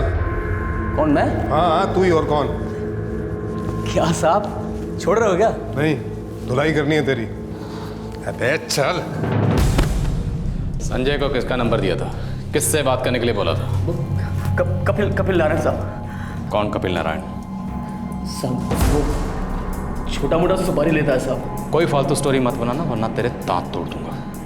बोल, ये कपिल नारायण कौन है और इसने विशाल गोयनका की सुपारी क्यों दी थी? साहब मैं सच बोल रहा हूँ, मुझे इतना ही पता है। वो कपिल नारायण ने कहा था कि विशाल गोयनका दामोदर नगर आएगा और उसको वहीं उड़ाना है साहब। 25? दिमाग खराब हो गया क्या? मुझे 50 मिलेगा। पागल समझ रखा क्या मुझे? है? देख, विशाल गोयनका इस शहर के सबसे बड़े जौहरी का बेटा है और 1 लाख से कम तो तू लेगा नहीं, इसलिए 50 से कम में काम नहीं करूँगा। ठीक है, 50 मिलेगा और काम 20 दिसंबर को होना चाहिए। कहाँ? यहाँ दामोदर नगर में। कोई विशाल को इधर लाएगा, ठीक है?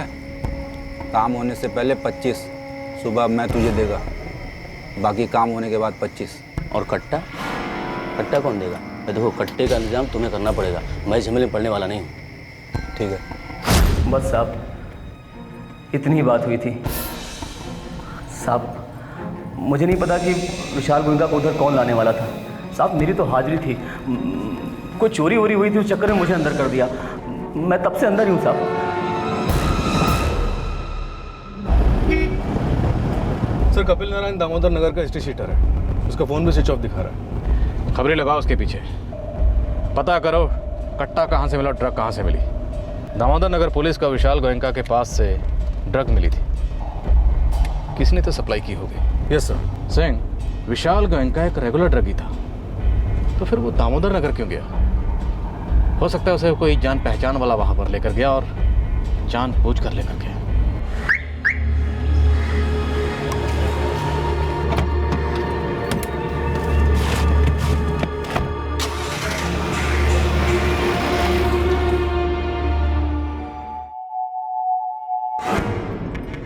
माँ जी, माँ जी, मैं दुकान जा रहा हूँ डब्बा देने। ठीक है।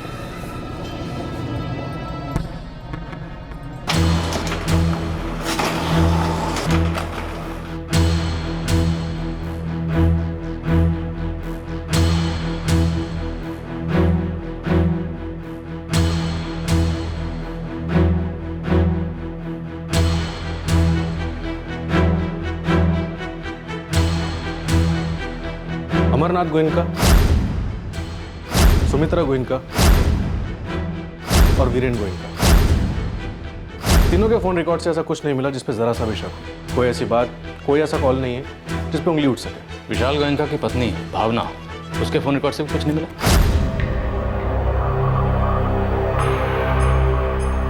ऐसे दो लोग हैं जिनको विशाल गोयनका की मौत से फायदा हो सकता है। पहला घर का छोटा बेटा वीरेन गोयनका, बड़े भाई की मौत से बाप की प्रॉपर्टी का वो अकेला वारिस बनता है। और दूसरा उसकी बीवी। सर आपको अभी भी भावना पे शक है? सिंह, दो बातें गौर करने लायक हैं। एक इज्जतदार फैमिली का बड़ा बेटा नशेड़ी था, दूसरा उसकी निजी जिंदगी में लफड़ा था, उसको औरतों में दिलचस्पी नहीं थी। इन दोनों बातों का असर सीधा सीधा फैमिली की इज्जत पर पड़ता है। मतलब विशाल गोयनका का अपनी फैमिली से रिश्ता बहुत उलझा हुआ होगा। विशाल गोयनका खानदान की इज्जत पर लगा एक धब्बा था, और यह धब्बा जो कि उसकी मौत से ही मिट सकता था। मतलब घर की इज्जत बचाने के लिए विशाल के जाने से अगर किसी को फायदा था तो सिर्फ फैमिली को। सिंह, घर में कोई तो है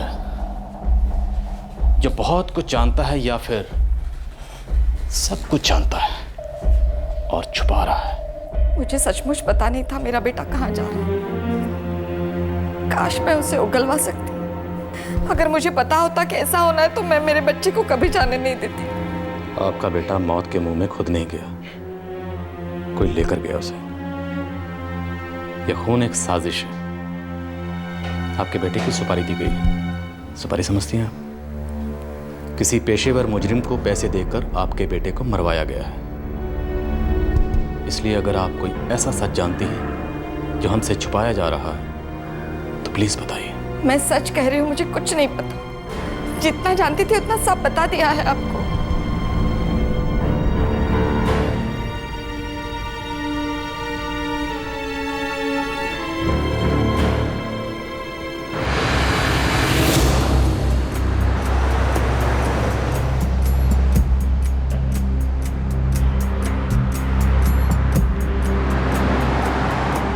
क्यों झूठ बोलूंगा साहब?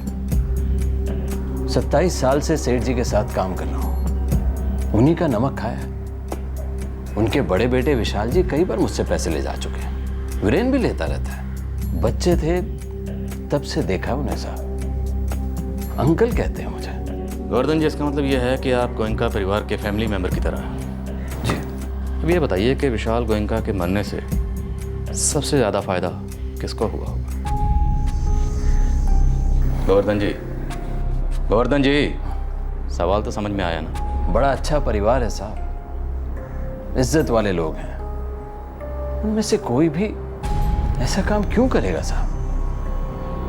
आप गलत सोच रहे हैं साहब। मैं अपना सवाल एक बार फिर से दोहराता हूँ। विशाल गोयनका के मरने से सबसे ज़्यादा फायदा किसको हुआ होगा? क्योंकि उसे मारने के लिए 1 लाख की सुपारी दी गई थी। 1 लाख की।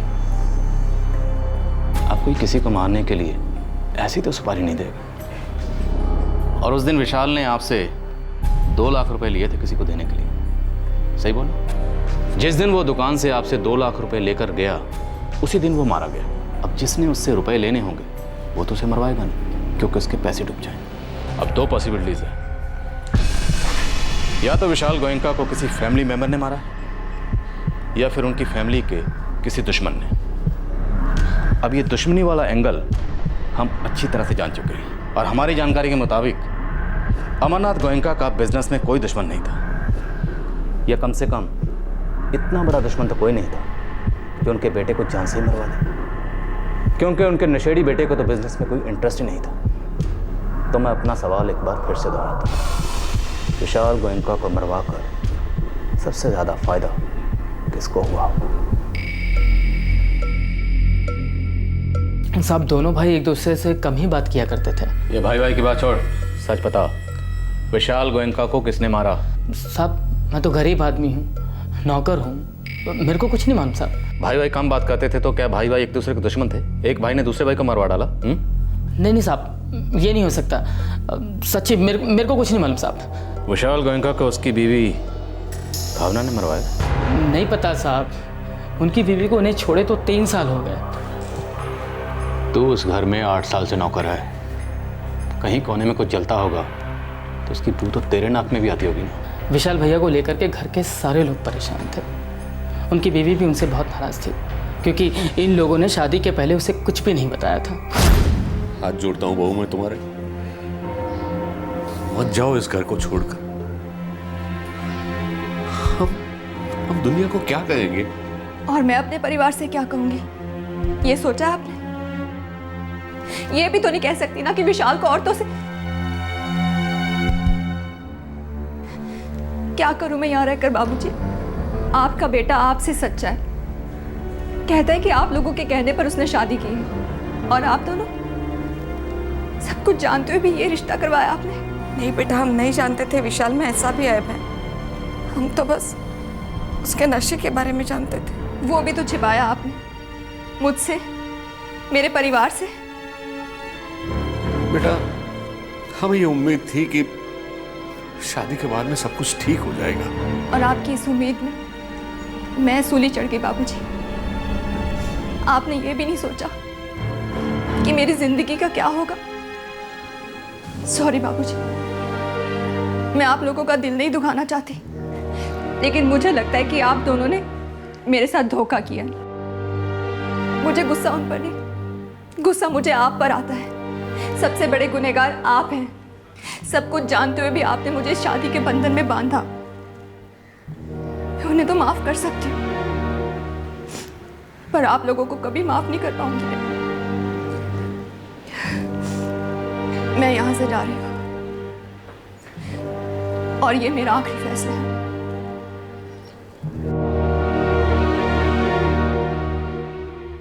साहब मैं इन सबको गुस्सा भैया पे नहीं था, बाकी सब पे था। फिर भला वो क्यों मारेंगे उन्हें?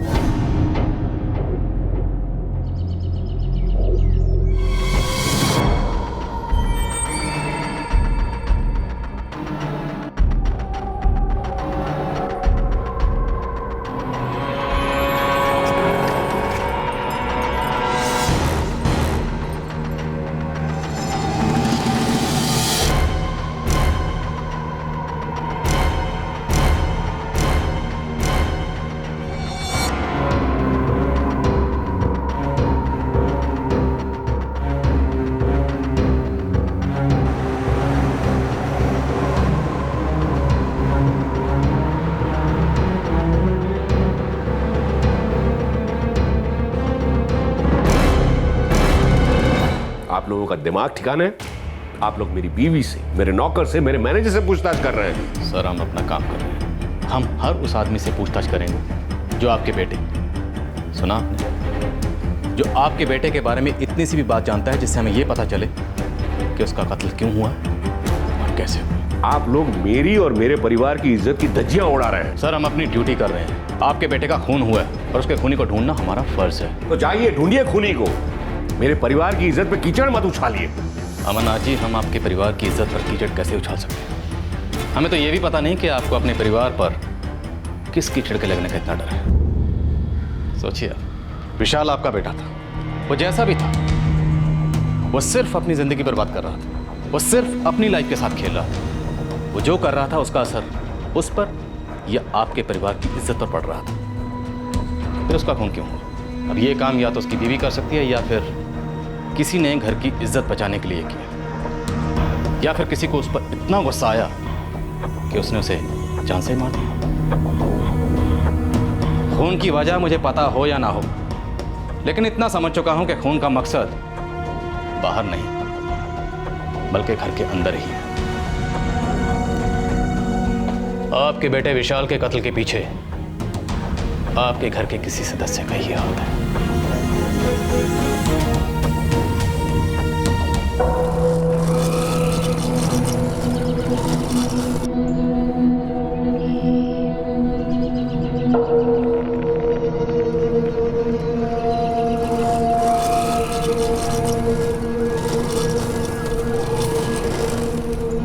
उस साइड में एक चीकू का बाग है।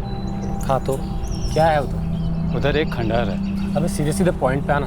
उस खंडहर में एक छोटा सा झोपड़ा है, उधर नाइक मिलेगा, उसको मालूम है।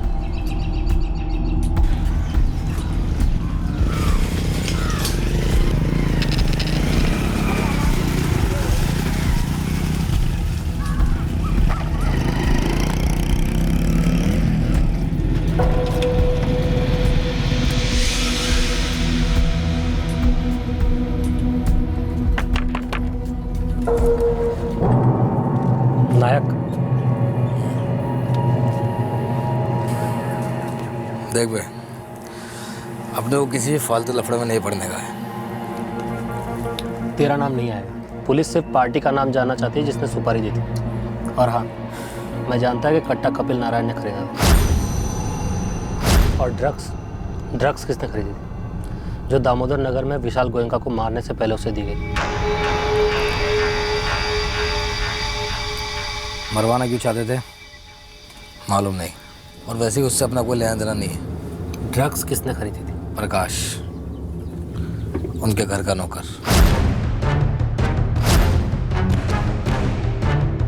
चलो।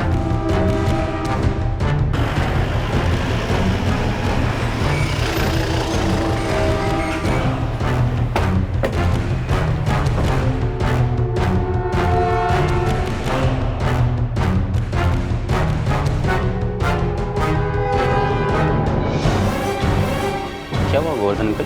पुलिस ने प्रकाश को हिरासत में ले लिया।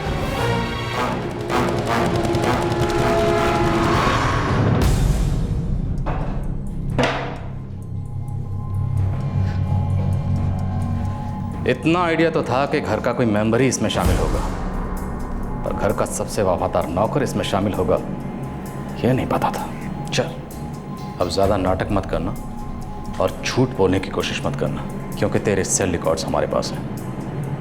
मर्डर की दोपहर 2:30 से 5 बजे तक तेरी हर मोमेंट की खबर हमारे पास है। पहले तू तीरथ सर्कल गया, जो गोयनका निवास के पास है। हमें शक है वहां से विशाल गोयनका को अपने साथ लेकर फिर तू दामोदर नगर गया, क्योंकि तू उस वक्त दामोदर नगर के उसी इलाके में था जहां पर विशाल गोयनका का मर्डर हुआ। अब सच की उल्टी कर डाल, वरना तेरे हलक में हाथ डालकर पूरा सच बाहर निकालूंगा।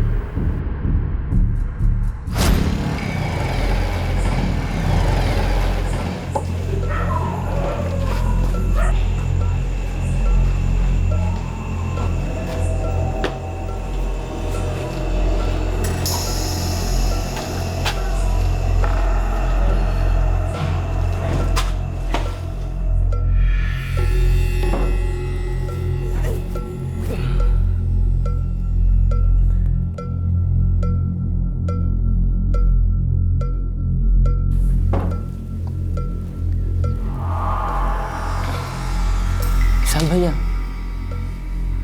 क्या है? विशाल भैया छोटा मुंह बड़ी बात। मेरे को जरा भी अच्छा नहीं लगता आप ये नशा पाने के लिए इधर उधर मारे मारे घूमते रहते हो। अब क्या इस घर के नौकर का भी भाषण सुनना पड़ेगा? अरे नहीं नहीं, ऐसी बात नहीं विशाल भैया। मेरी क्या औकात है जो मैं आपको भाषण दूं। मैं तो सिर्फ आपकी मदद करना चाहता हूँ। मेरे को मालूम है बड़े मालिक आजकल आपको पैसे नहीं दे रहे। विशाल भैया, मेरे पास एक रास्ता है। एक चरस गांजा बेचने वाले को मैं जानता हूँ। मेरा कर्जा है उसके ऊपर और वो दे नहीं पा रहा है। हाँ, लेकिन बदले में नशे का माल देने को राजी हो गया है। और वो भला मैं लेकर क्या करूँगा? मतलब मेरे किस काम का है ना विशाल भैया? आप चाहो तो रख लो, इसी बहाने मेरे पैसे भी वसूल हो जाएंगे। माल का है? एक दोस्त के घर पे बहुत सारा माल है। तो जाके लेके आओ उससे। अरे नहीं नहीं भैया, मैं खुद आपको वहाँ लेके चलूँगा। सच में बहुत सारा माल है। ठीक है, कल देखते हैं। कल दोपहर को चलते हैं, मैं लेके चलूँगा आपको। ठीक है।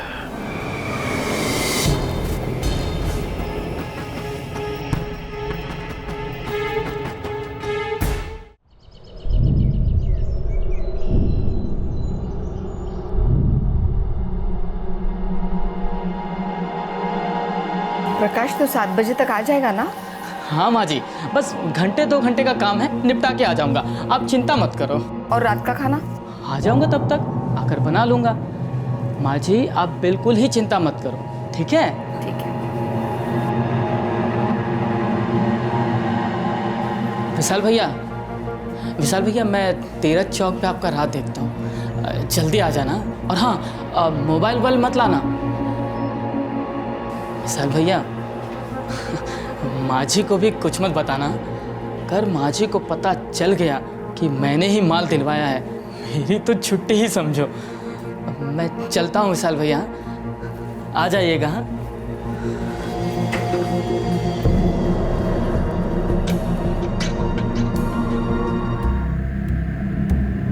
कुछ जवाब तो दे, कहाँ जा रहा है? कुछ काम है। अरे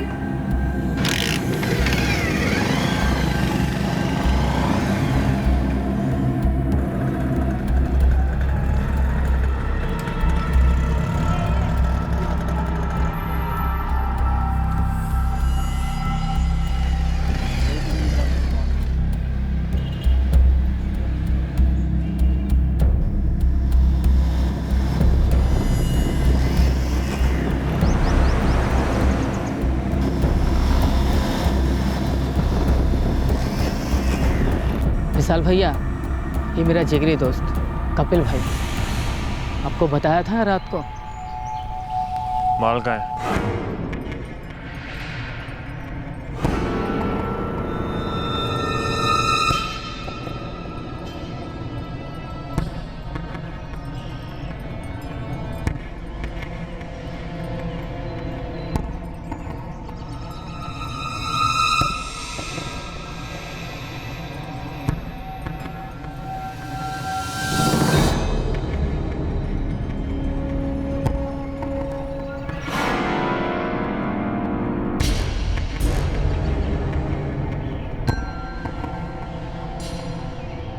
ये तो गया काम से, काम खत्म करें।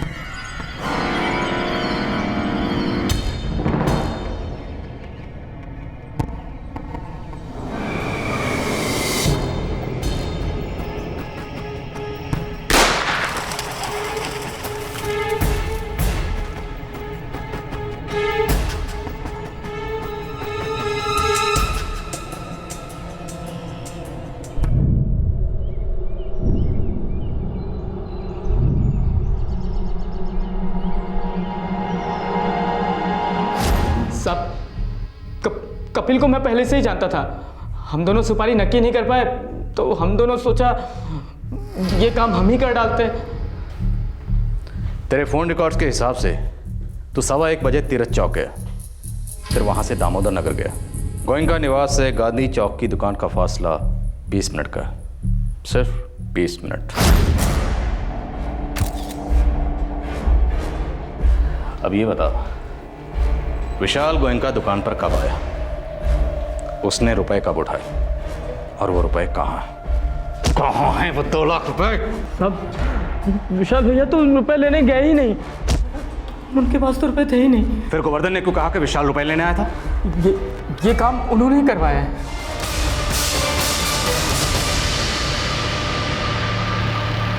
प्रकाश सुन, तीरथ सर्कल है ना, वहाँ कृष्णा रेस्टोरेंट है, तो वहाँ पर आ जा। बात क्या है गोवर्धन जी? तो मिल, फिर बताता हूँ। साहब चक्कर क्या है? सवाल मत कर। घर में सेठानी जी को बहाना बनाकर निकलना, बताना मत कि मुझसे मिलने आ रहा है। हाँ ठीक है साहब। शाम 4 बजे, लेट मत करना।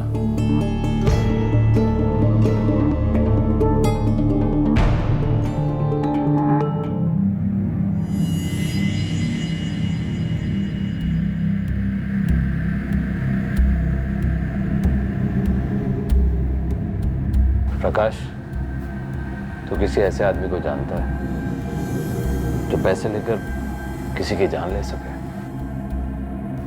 ये आप क्या बोल रहे हो? जानता है या नहीं? मेरे को थोड़ा डर लग रहा है। 2 लाख मिलेंगे, सोच ले। काम क्या है, किसको ठिकाने लगाना है? विशाल जी का। खुद करना है खुद कर ले, किसी और से करवाना है वो भी देख ले। लेकिन आप ऐसा क्यों कर रहे हो? सवाल मत पूछ। 2 लाख मिलेंगे, करेगा?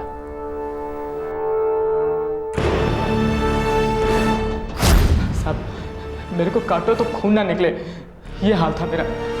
और ऐसे में मैनेजर साहब सुपारी दे रहे थे, कसम से खोपड़ी खिसक गई। फिर सोचा साला कब मिलेगा इतना पैसा, रकम बड़ी थी। मैंने साहब हाँ बोल दिया।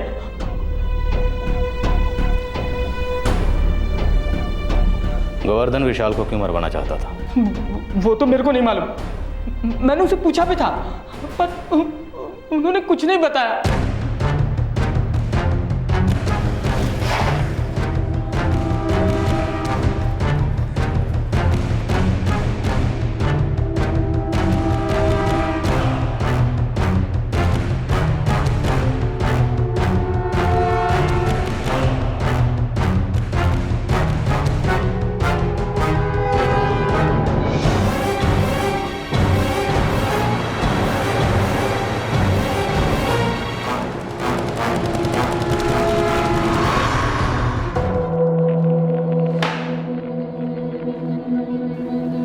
गोवर्धन जी, बहुत गोल गोल घुमाया आपने। अब बोलिए, माजरा क्या है? ये सच है साहब,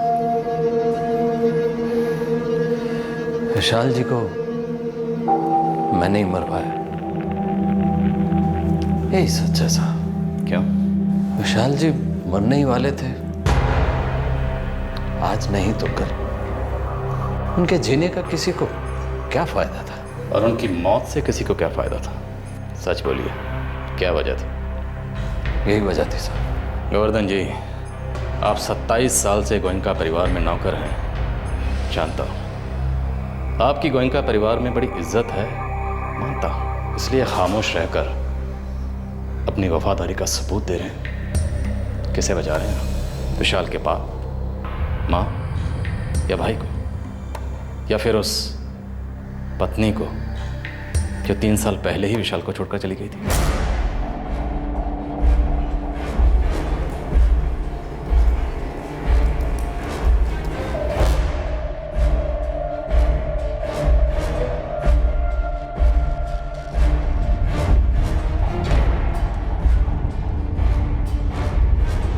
प्रकाश, हमारा नौकर 8 साल से हमारे घर में काम कर रहा है,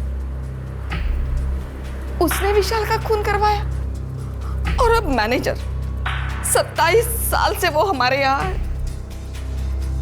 विशाल उनकी गोद में खेला है। क्यों किया उन्होंने ऐसा? किसके कहने पर? कौन हमारे बेटे को मरवाना चाहता है? कौन है इसके पीछे? मेरी तो समझ में कुछ नहीं आ रहा।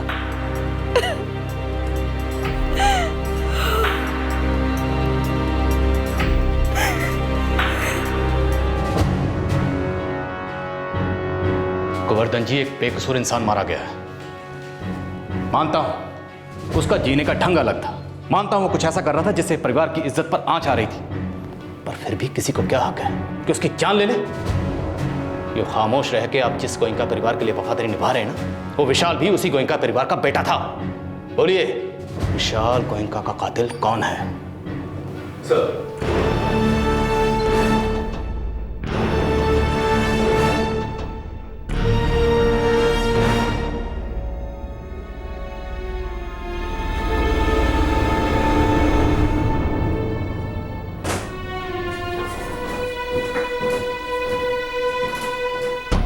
गोवर्धन मेरा सबसे वफादार आदमी है। वो मेरे या मेरे परिवार के खिलाफ कुछ नहीं बोलेगा। ठीक है, तो अब आप ही बता दीजिए, खून किसने करवाया? मैंने ही गोवर्धन को कहा कि विशाल को खत्म करवा दो।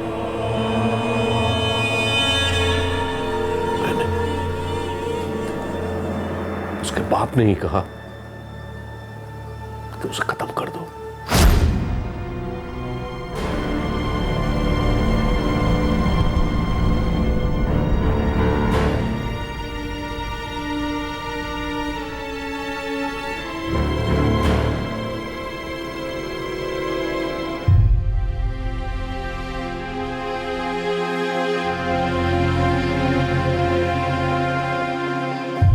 गोवर्धन, उम्मीद ही नहीं कि मेरे बेटे विशाल में कभी समझ आएगी। वो बदलेगा, ऐसा कभी होगा नहीं। पूरी तरह बर्बाद हो चुका है और उसके सुधरने की कोई उम्मीद मुझे नहीं दिखाई दे रही है। ये लड़का परिवार की सारी इज्जत मिट्टी में मिला के रहेगा। खाली हाथ आया था मैं इस शहर में। ये कारोबार मैंने खड़ा किया, पैसा कमाया, नाम कमाया, शौहरत कमाई, लेकिन इस सबको विशाल मिट्टी में मिला के रहेगा। सेठ जी, बात क्या है? एक काम करोगे गोवर्धन? आपके लिए कुछ भी करूंगा, कुछ भी करूंगा सेठ जी। आपके मन की शांति के लिए, आपकी इज्जत बचाने के लिए मैं कुछ भी कर जाऊंगा, कुछ भी सेठ जी।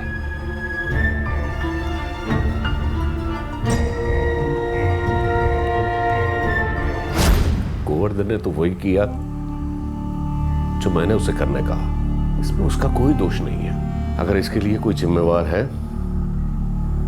तो अकेला मैं ही। अमरनाथ जी, विशाल के पिता होने के नाते आपको यह हक नहीं मिल जाता कि आप अपने बेटे की जान ले लो। मैं मानता हूं विशाल का जीने का ढंग अलग था, आपको नापसंद था, पर इसका मतलब यह नहीं कि आप उसकी जान ही ले लो। आपके जिस्म के किसी हिस्से में अगर कुछ तकलीफ हो, आपके हाथ में, आपके टांग में, तो आप अपने हाथ या पैर का इलाज करवाओगे या उसे काट के फेंक दोगे? विशाल जैसा भी था आपका बेटा था, आपका अपना खून। वो भटक गया था, उसे रास्ते पर लाना आपका फर्ज था, पर आपने तो उसे इस दुनिया से खत्म कर दिया। बहुत गलत किया अमरनाथ जी, आपने बहुत गलत किया।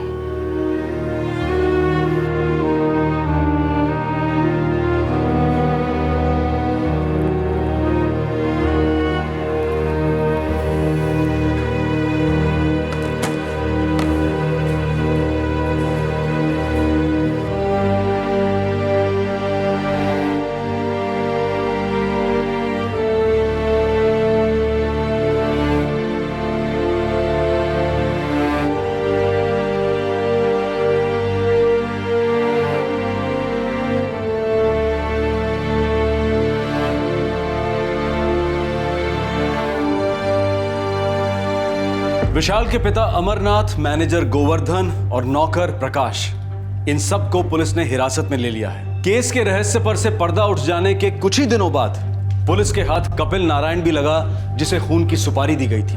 पुलिस चार्जशीट फाइल करने की तैयारी कर रही है। विशाल अपनी जिंदगी बर्बाद कर रहा था और विशाल का परिवार उसकी वजह से एक लंबे अरसे से परेशान था। माँ लाख कोशिश करती रही कि बेटा सही राह पर आ जाए, पर उसका कोई फायदा नहीं हो रहा था। लेकिन सबसे ज्यादा असर पिता पर हो रहा था। उन्हें समाज में अपना नाम, अपनी इज्जत, अपनी प्रतिष्ठा के मिट्टी में मिल जाने का डर था। हम सब अच्छी तरह से जानते हैं कि नशा, चाहे वो किसी नशीले पदार्थ का हो या शराब का, एक नहीं कई जिंदगियां बर्बाद करता है। लेकिन ये बात वो इंसान नहीं समझ पाता है जो नशे का आदी हो चुका होता है। नशे पर पाबंदी लगाने से या कानून बना देने से ये समस्या हल नहीं होती। पाबंदी से आजादी पर ताला नहीं लगता, बल्कि बगावत का गुबार उठता है, फिर चाहे आजादी के रास्ते का अंत कितना ही दुखद क्यों ना हो। इस केस में समाज में एक पिता की प्रतिष्ठा की कीमत एक जवान बेटे को चुकानी पड़ी। ना सिर्फ नशा, बल्कि शारीरिक संबंधों को लेकर विशाल का सामाजिक मान्यताओं के खिलाफ जाना पिता से बर्दाश्त नहीं हुआ और परिवार की प्रतिष्ठा के लिए उन्होंने बेटे की जान ले ली।